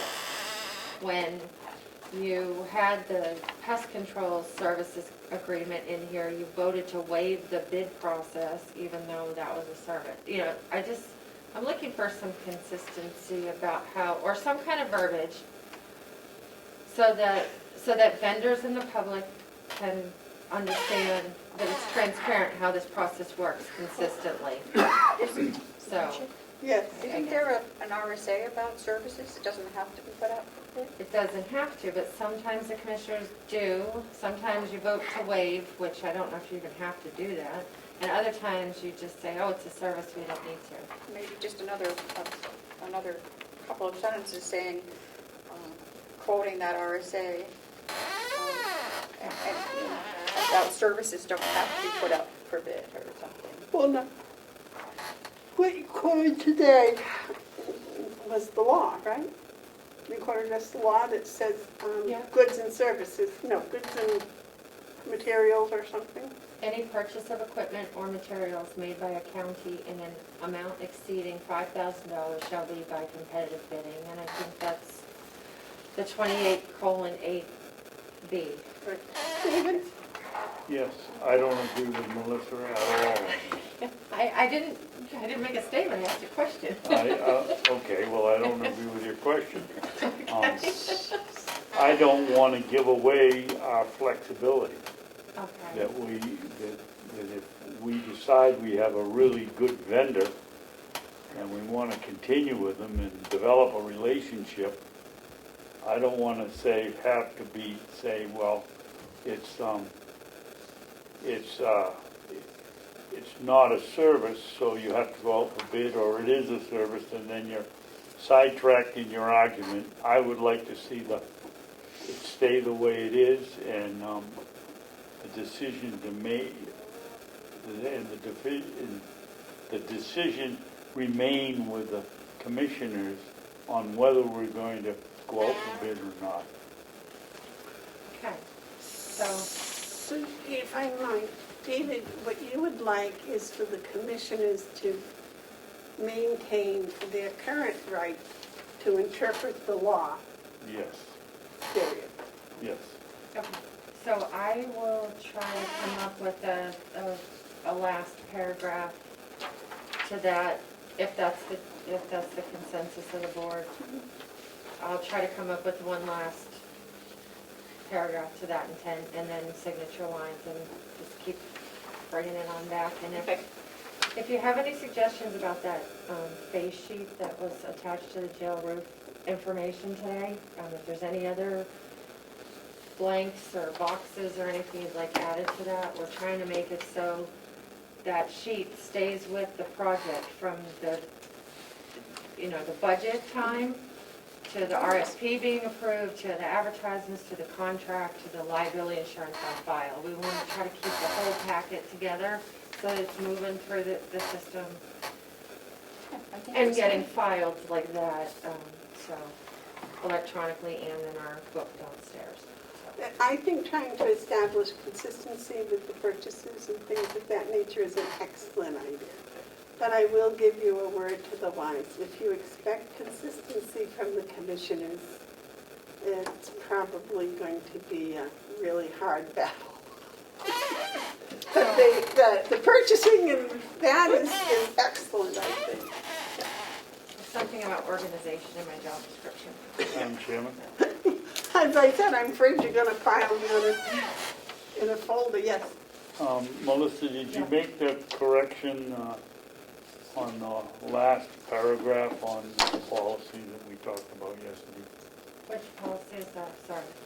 As defined in our Oh, at the last. NHSA 28 orders of equipment or materials to be delivered at different times where the single delivery may be less than $5,000, but the total order exceeds that amount shall be construed as coming within the provisions of hereof requiring competitive bidding. We were going to change that to, we were going to reverse it. Did you write that down yesterday? No. We both agreed it wasn't a well-constructed sentence. Okay, so I'll have to see what my notes say downstairs on that. But again, I'll bring this back next week. So I'll just put a reminder here for sentence construction. Okay. And then the last one, of course, is your right to know policy. So, and I also had given a packet to the commissioners with a timeline of one of our right to know requests, and asking if you would like me to try to continue working with the county attorney to fill that. Did we not get a second request on that recently? We have a So, third request. yeah, and it's tricky because our policy, the policy now, the way it's written, it says you can, the ways that you submit a right to know request, or you can go through the commissioner's email at commissioners@Carroll County. So that's our policy now, even though you're not using that box anymore. So we need to update the policy, but because what happens is if stuff gets sent to the commissioners and it doesn't come into the office, then we, either it gets overlooked by the commissioners or it ends up in email neverland. I can't meet the requirements of the law and make sure that people aren't getting frustrated by a lack of response. So the email that we had gotten was the person wanted an explanation for the charges, that the cost of fulfilling their request, and this was his second request asking for that clarification. And I never saw the first one, so, I mean, I put the clarification, I think, in there, it's worded, do I respond to him and tell him that? Are we required to tell somebody why it costs so much? So, Well, I mean, we've met Yeah, all because we've met all of our requirements, I'm sorry. We, we responded within 5 days that we've got your request, it's gonna take more time, then we told them an estimated time, and I responded to them during that time frame and told them how much it was going to cost, if you'd like us to proceed, write a check to, and gave them the mailing address. So, But it seems that he was changing who he was sending to on each email. right, yeah, So yeah. that, who he was sending it to. So how did we get sidetracked from you writing within 5 days and telling him it would take quite a bit of time Yeah. to the fact that he hasn't gotten anything yet? Because what he's asking for is one thing that costs X amount of dollars to produce for him. Right. It's not like, sometimes we get lists of like 20 things, and one of those is costly, but the rest are free. This is 2 sentences, and each one has a cost. Right. I can't provide him information without him paying the fee. I'm not gonna Well- do it piecemeal, because it's Well, going to I be, guess, why didn't we go back to him with an answer why it was gonna cost the amount of money? You gave me the reason probably 2 weeks ago, or 3, yeah. and yet nothing was gone out to this gentleman for an answer, and I think we should have. Well, I didn't know that he wanted to know why it was so much, that's what I'm saying. Oh, I never. are you saying you didn't get that email asking that Right, he Right. sent? right. Oh, He sent it to okay, us, well, but that not to explains her. it. I never got that. Yeah. I wrote to him and told him how much it was gonna cost, and he didn't write back to me. He wrote to the commissioners at Carroll County, I believe. Oh, okay. Yeah. So Now I never knew he had understand. a question. Oh, okay. That's what I'm, so, I mean, we've met all of our obligations. Yep. You know, I can provide him more information of why it's so costly and go from there, but I don't think legally we have to tell him why it's so costly, but I think being nice, we should tell him why it's going to be so costly. I don't have a problem explaining my math to him. Well, I don't even know if I go that depth, but tell what you have to do and what's involved. I mean, it's just being nice. I don't think legally, and I hope we aren't setting a precedent that someone's going to think we have to, but I just think it is a nice thing to do. And if he had written to me, I would have already responded, we wouldn't be having this conversation. But, Can you change that policy to get that address out of there? yep, so the right to know policy that I brought to you before that is on your agenda, just gonna try to keep it there, or if you want to approve it today.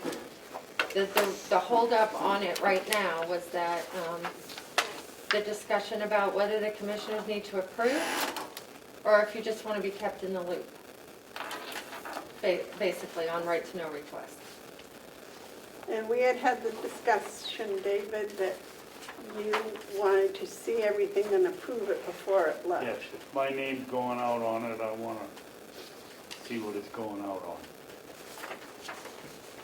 But I made clear that the right to know request, the response is facts, so we can't approve or disapprove the fact, but we can approve or disapprove that the fact that's going out is answering their question. Well, it might be a subjective answer too, it could be, it doesn't have to be an objective one. So you and I might disagree on what the subjective answer is. Right. And you want to be able to have that discussion. Yes. And if I, as much as I enjoy doing projects and creating data and spreadsheets and so forth, when someone files a right to know request, we are not going to do that for them. We'll provide them all of the data, the copies that they need, if we already have it in the format that they're requesting. And they can create their own analysis of that information. So there shouldn't be anything subjective in the long run. It's all public information. So, not our opinion. Correct. But the 5 days, but I do have the authority of the board, of course, when I get a request, to say we've received your request Yeah. and we're working Yes. on it. Yep. Yeah. So we don't miss that 5-day window. Right. Okay. Yep. Also, on the second page, or whatever it is, the third paragraph,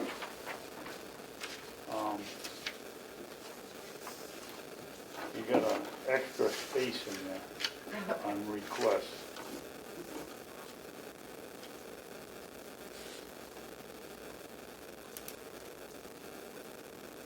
R space E, it should be R-E. Okay. I'm not seeing it, but I'm sure I'll, It's on the one that looks like that. oh, that's the old one. Oh, okay. That's the old one. Yeah. Yep. The word is a mess. So it's going out, so we don't have to worry about it. So if I don't have the commissioner's email at commissioners@Carroll County NA, how should what email address do you think I should provide to allow people to file a right to know request through email? You set up a separate email just for right to know requests?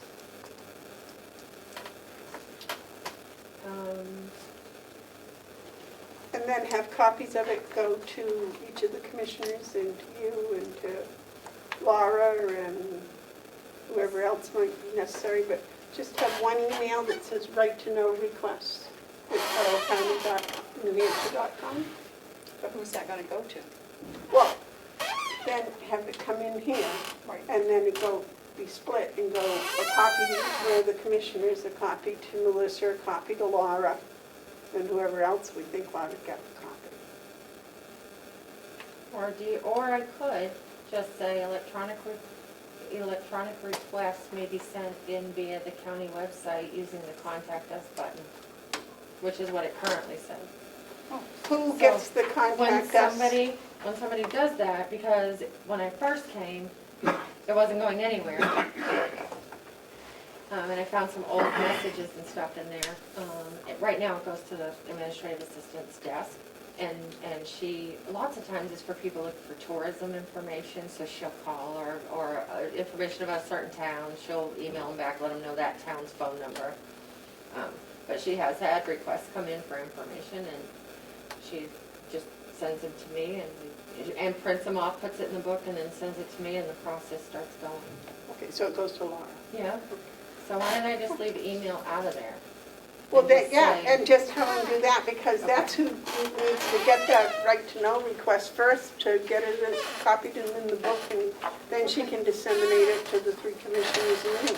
Okay, so I will bring a clean one Does that sound all right with you, next David? week. Yeah.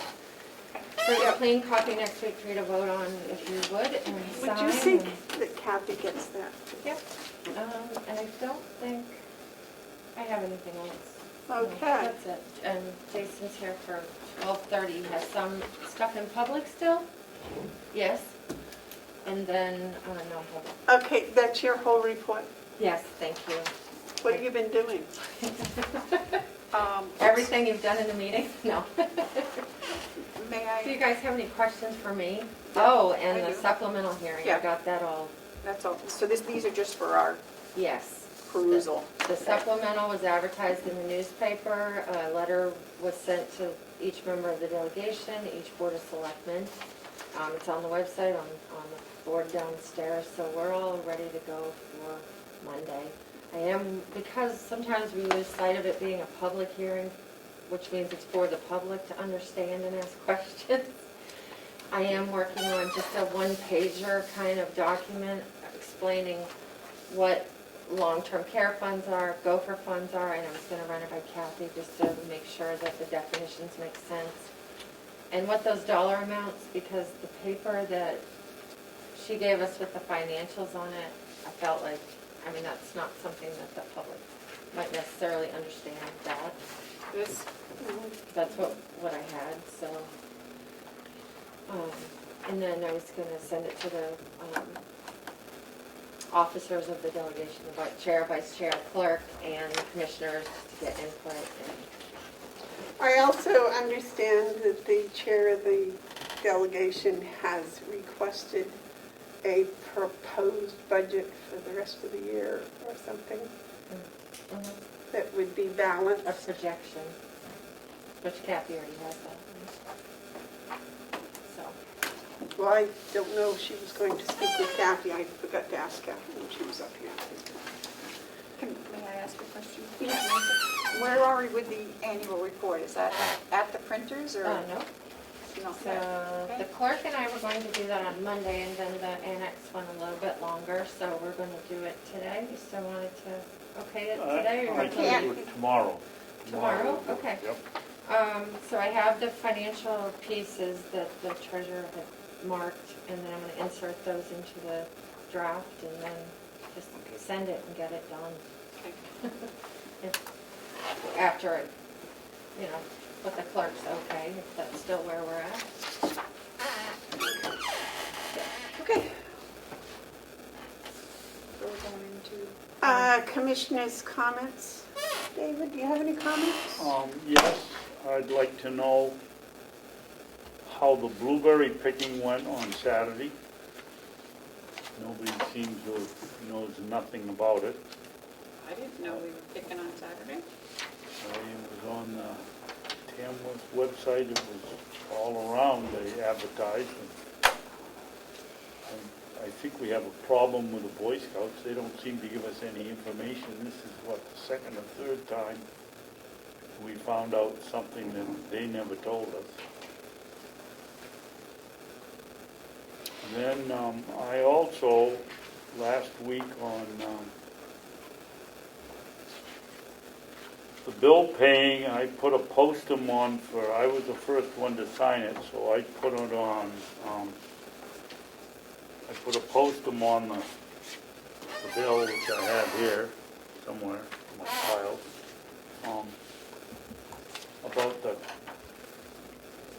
about changing the tire. And why don't you see if Terry's got something while I try to find my paperwork. No, I don't have anything. I've And I'm already- just wondering why neither you or Joe, Monda, ever said anything about it. It was $85 to change 4 tires. I thought that was expensive. And I just noticed today, looking at it again, the whole bill was $1,400 and we didn't get a discount. I believe, is that at Crowell's? Is this what you're talking about, Crowell's? I'm not going to use the name. I'm purposely not using the name.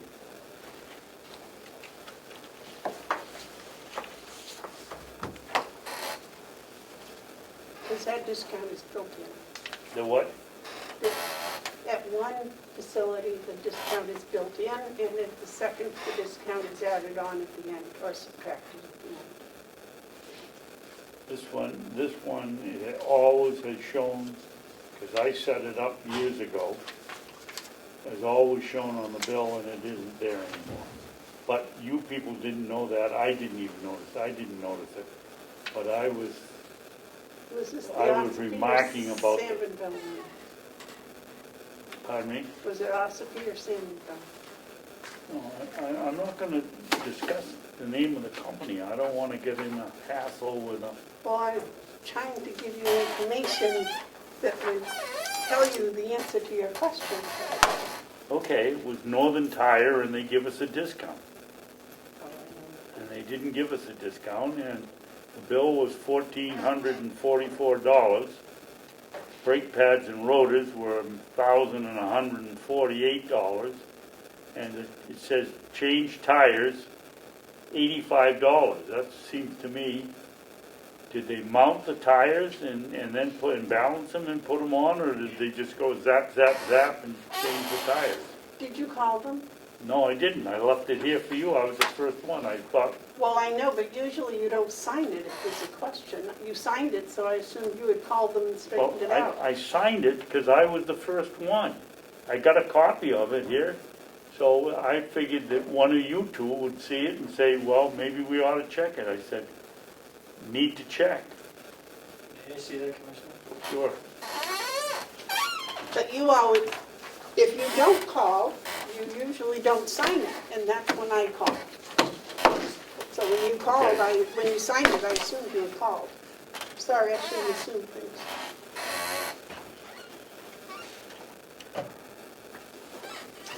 So we don't have the documentation that goes with this? No, it's attached to the bill, Joe. Yeah, I understand, because even though I've checked that, I assume that the person who's approving that bill has verified that figure. And that's where I go.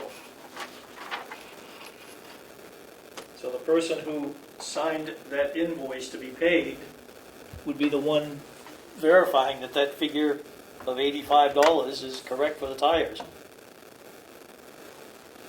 And I don't disagree that it may or may not be expensive, but once again, it's the department head who's signing off on it, and that's whose authority I'm working under. Well, you know, maybe it's time, we've got a maintenance shed out there, we've got very capable individuals working in there. Maybe it's time for us to, I know we've got a liability here if you're going 100 miles an hour chasing somebody, but my goodness, we don't have anybody that can change a tire out in the barn.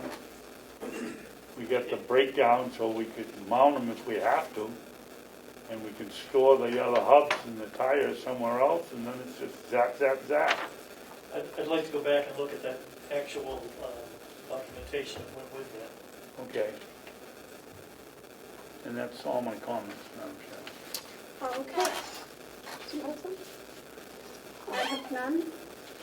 Jason has his line Jason. item. Jason? They didn't approve your line item transfer yet. They were waiting for you to talk about it. Yeah, I figured it out. Okay.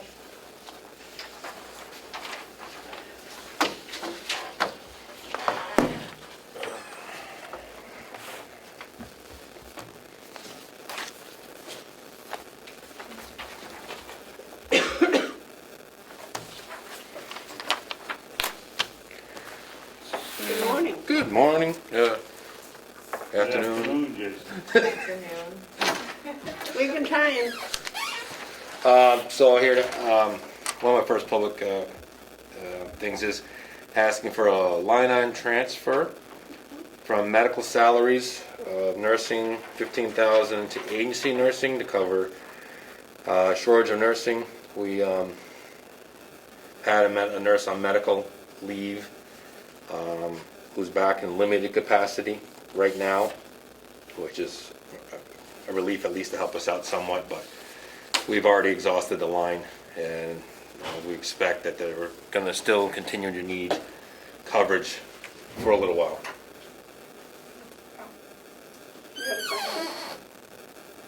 Commissioner Rapson doesn't have one, sorry. Yep. You want to take mine? I have No, Go on, I'll thank get you. one to sign, that's all. Yeah. On the back, when we have the budget amount, the expenses year to date, and then the available, are those figures correct?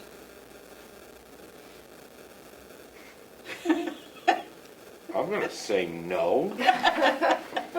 Might reverse I'm that? looking at this and I'm like, I might reverse that a little.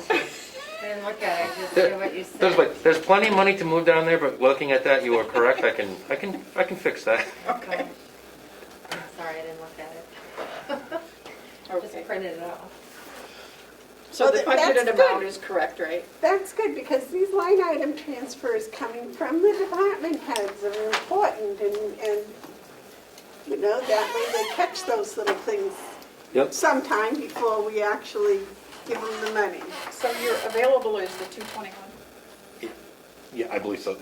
I will get the correct figures and swap the columns. I'll take care of that. But, so the cover sheet is the 15,000 from one line to another line. And I can get this back to you for your signature, but with, yeah, budget amount available, it's more than I have budgeted, so pretty sure that's not correct. Take that one on the chin. I wasn't going to say that. I was just asking if they were correct. You didn't have to. No, it's okay. Hey, I'm human like the next person. I mean, Okay, so,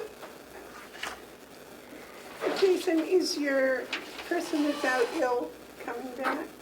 she's back on limited capacity right now, under a modified schedule. So we do have her back, and it's very helpful that we do have her back, because it's the supervisor who's doing her supervisor duty and helping on the paperwork and stuff. We only have 3 full-time nurses, so it gets very hectic. But yeah, back on limited capacity for a while, and Yeah, you have an agency anyways, right? You have an Yes. agency person one. we have a couple of different people from agency that work, that are trained. So it depends on what their availability is. No, I thought you had one there permanently from agency. No, No, so you now have your full nursing staff? no, we have 3 nursing staff, using some agency to cover this one until we have a 4th position we can hire That's at some point, if I can just keep my medical staff healthy. If she gets back on track, then we'd be able to finally hire the 4th nurse and not rely on agency nursing. But that 4th nurse right now is agency, We're- or you don't have a 4th nurse? I don't have a 4th nurse, no. No, we'd like to hire a 4th nurse, but right now I'm using the money to cover agency because of people being out right now. So I can't dip into the salary money yet until we figure we're fully staffed with 3. Then I know how much left for the remainder of the year of when we could hire that nursing staff, so we don't go over budget. But that is in your budget? is Correct. For full-time nursing staff? Yes, Okay, yes. that was where I was looking. Yes. Okay. So somebody would like to make a motion to transfer from 008 to 023? I'll make that motion. Or second it. Motion's been made and seconded to accept request 2020-2, transfer the 15,000 from nursing salaries to agency services. All those in favor say aye. Aye. Aye. Those opposed? Okay, get us one fixed and we'll find I'll out. email Melissa the fixed one. Did you have another one? No, I got a couple more just public stuff. Yeah, that's fine. Good news, the inmate or offender that we have that's on the hemophiliac medication has finally been sentenced. Not that we're paying for it anymore, but he's at other appointments, but he is sentenced and we will be heading to the state prison. So, which is good. Are we sending our positive information about the drugs, et cetera, along with him to the Yeah, state university? Yes, everything be sent and how they want to proceed with it, they'll have all that information. Because I'm sure they don't want to spend $1 million a year. Because that wasn't a specific just to Carroll County. No. No, so I'm assuming they would like to save some money. I guess there. They might send us a thank you for the research. They might. With that being said, I do have another one that is having inmate medical issues. He's been sent out probably 4 times in an ambulance in the past couple of days. Had him transferred to Stratford County because they have 24-hour medical care.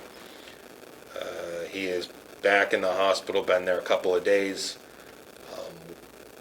checking on heart issues and trying to figure out what is going on with him. Pre-trial, no bail, no bond allowed, and charges that he's not going to get out on. So he's ours.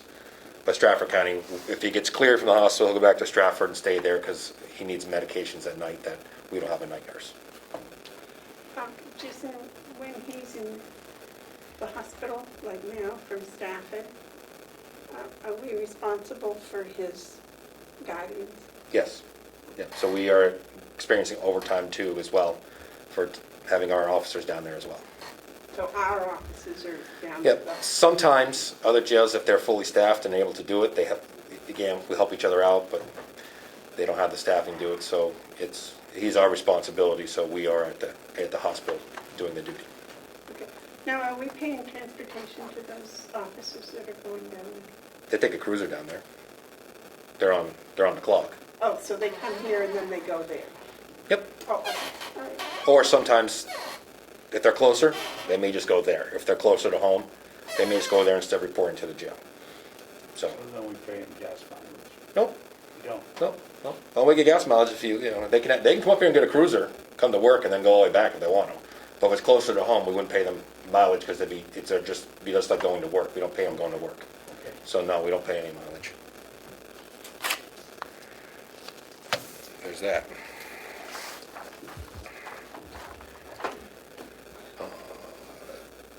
Next one, I have a letter to read.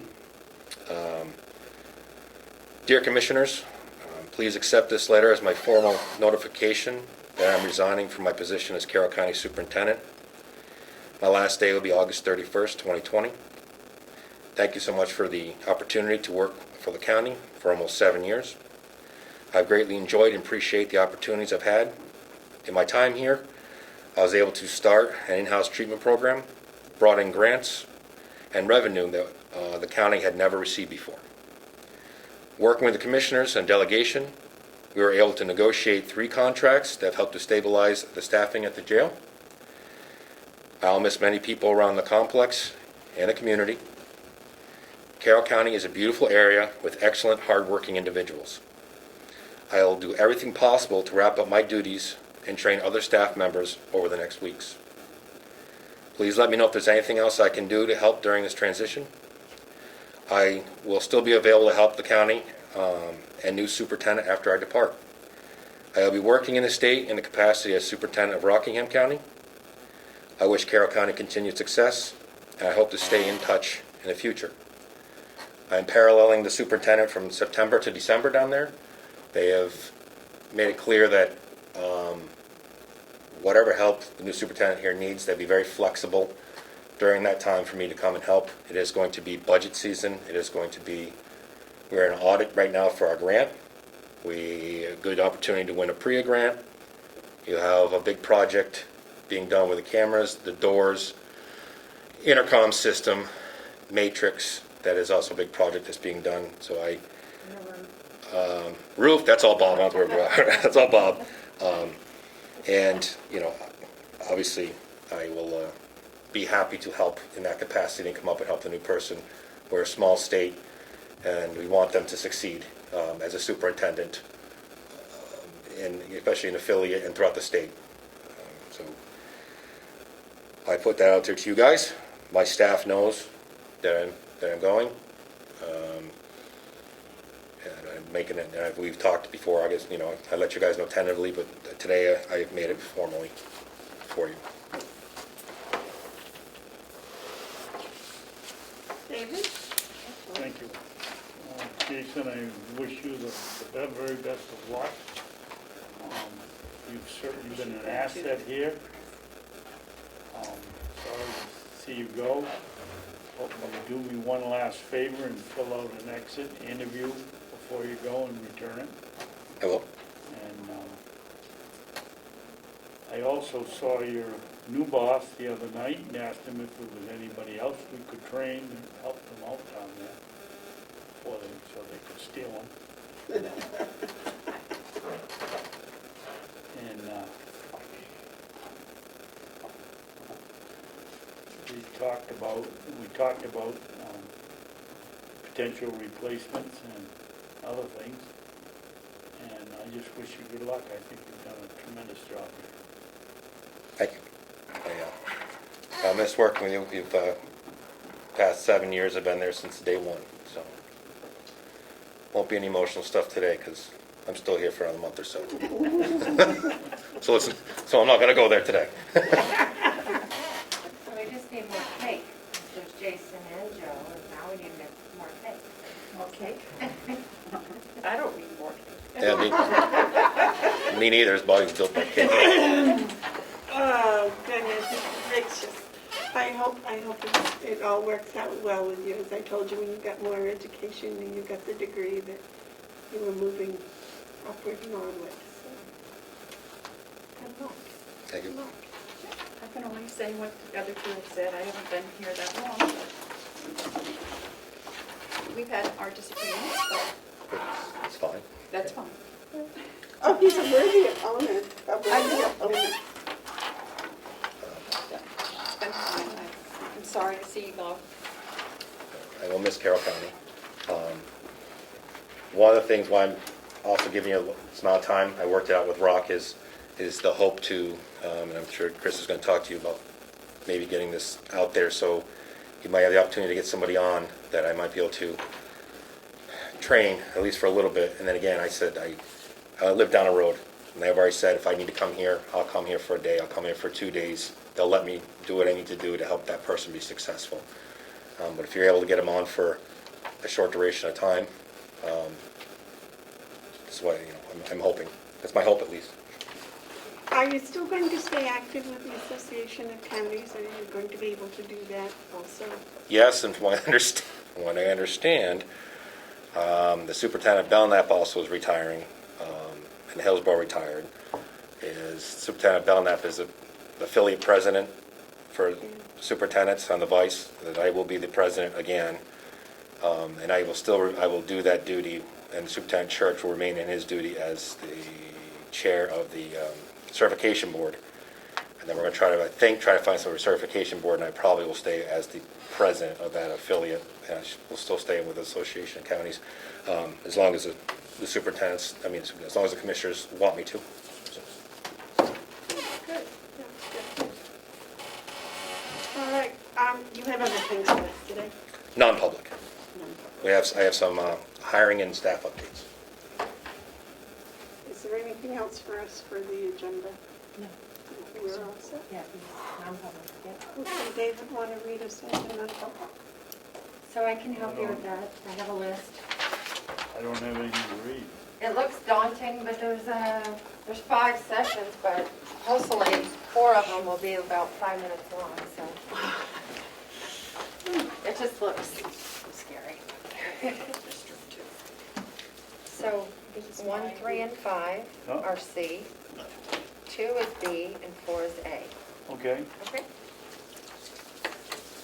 I'll make a motion that we go into non-public session, 91A, sessions 1, 3, and 5 will be under RSA 91-A:3, Roman 2, parentheses, small c. Matters which, if discussed in public, would likely affect adversely the reputation of any person other than a member of the public body unless such person requests an open meeting. This exemption shall extend to include any application for assistance or tax abatement or waiver of a fee, fine, or other levy if based on inability to pay or poverty of the applicant. Session 2, it will be under 91A capital A, colon 3, Roman 2, parentheses B, the hiring of any person as a public employee. Section 4, 91A dash capital A, colon 3, comma, Roman 2, parentheses A, the dismissal, promotion, or compensation of any public employee, or the disciplining of any such employee, or the investigation of any charges against him or her, unless the employee affected has the right to a public meeting, and 2, request the meeting be open, in which case the request will be granted.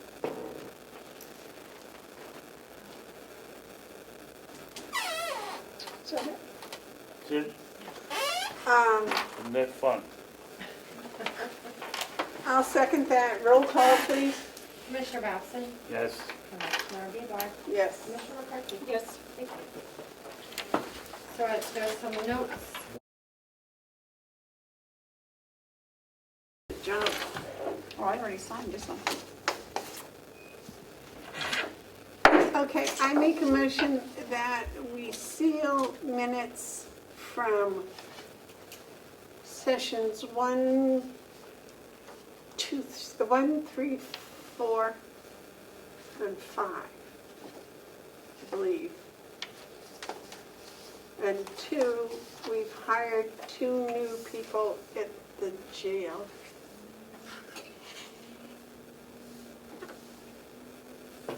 That was what session 2 was, hiring new people at the jail. So there was a total of 5 sessions?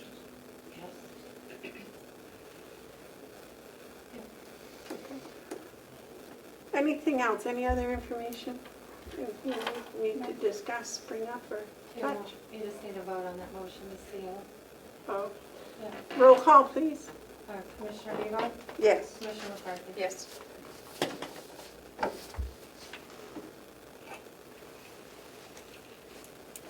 All right, if there's nothing to come before us, I'll wait for a motion to adjourn. I'll make a motion to adjourn. I'll second that. All those in favor? Aye. Aye.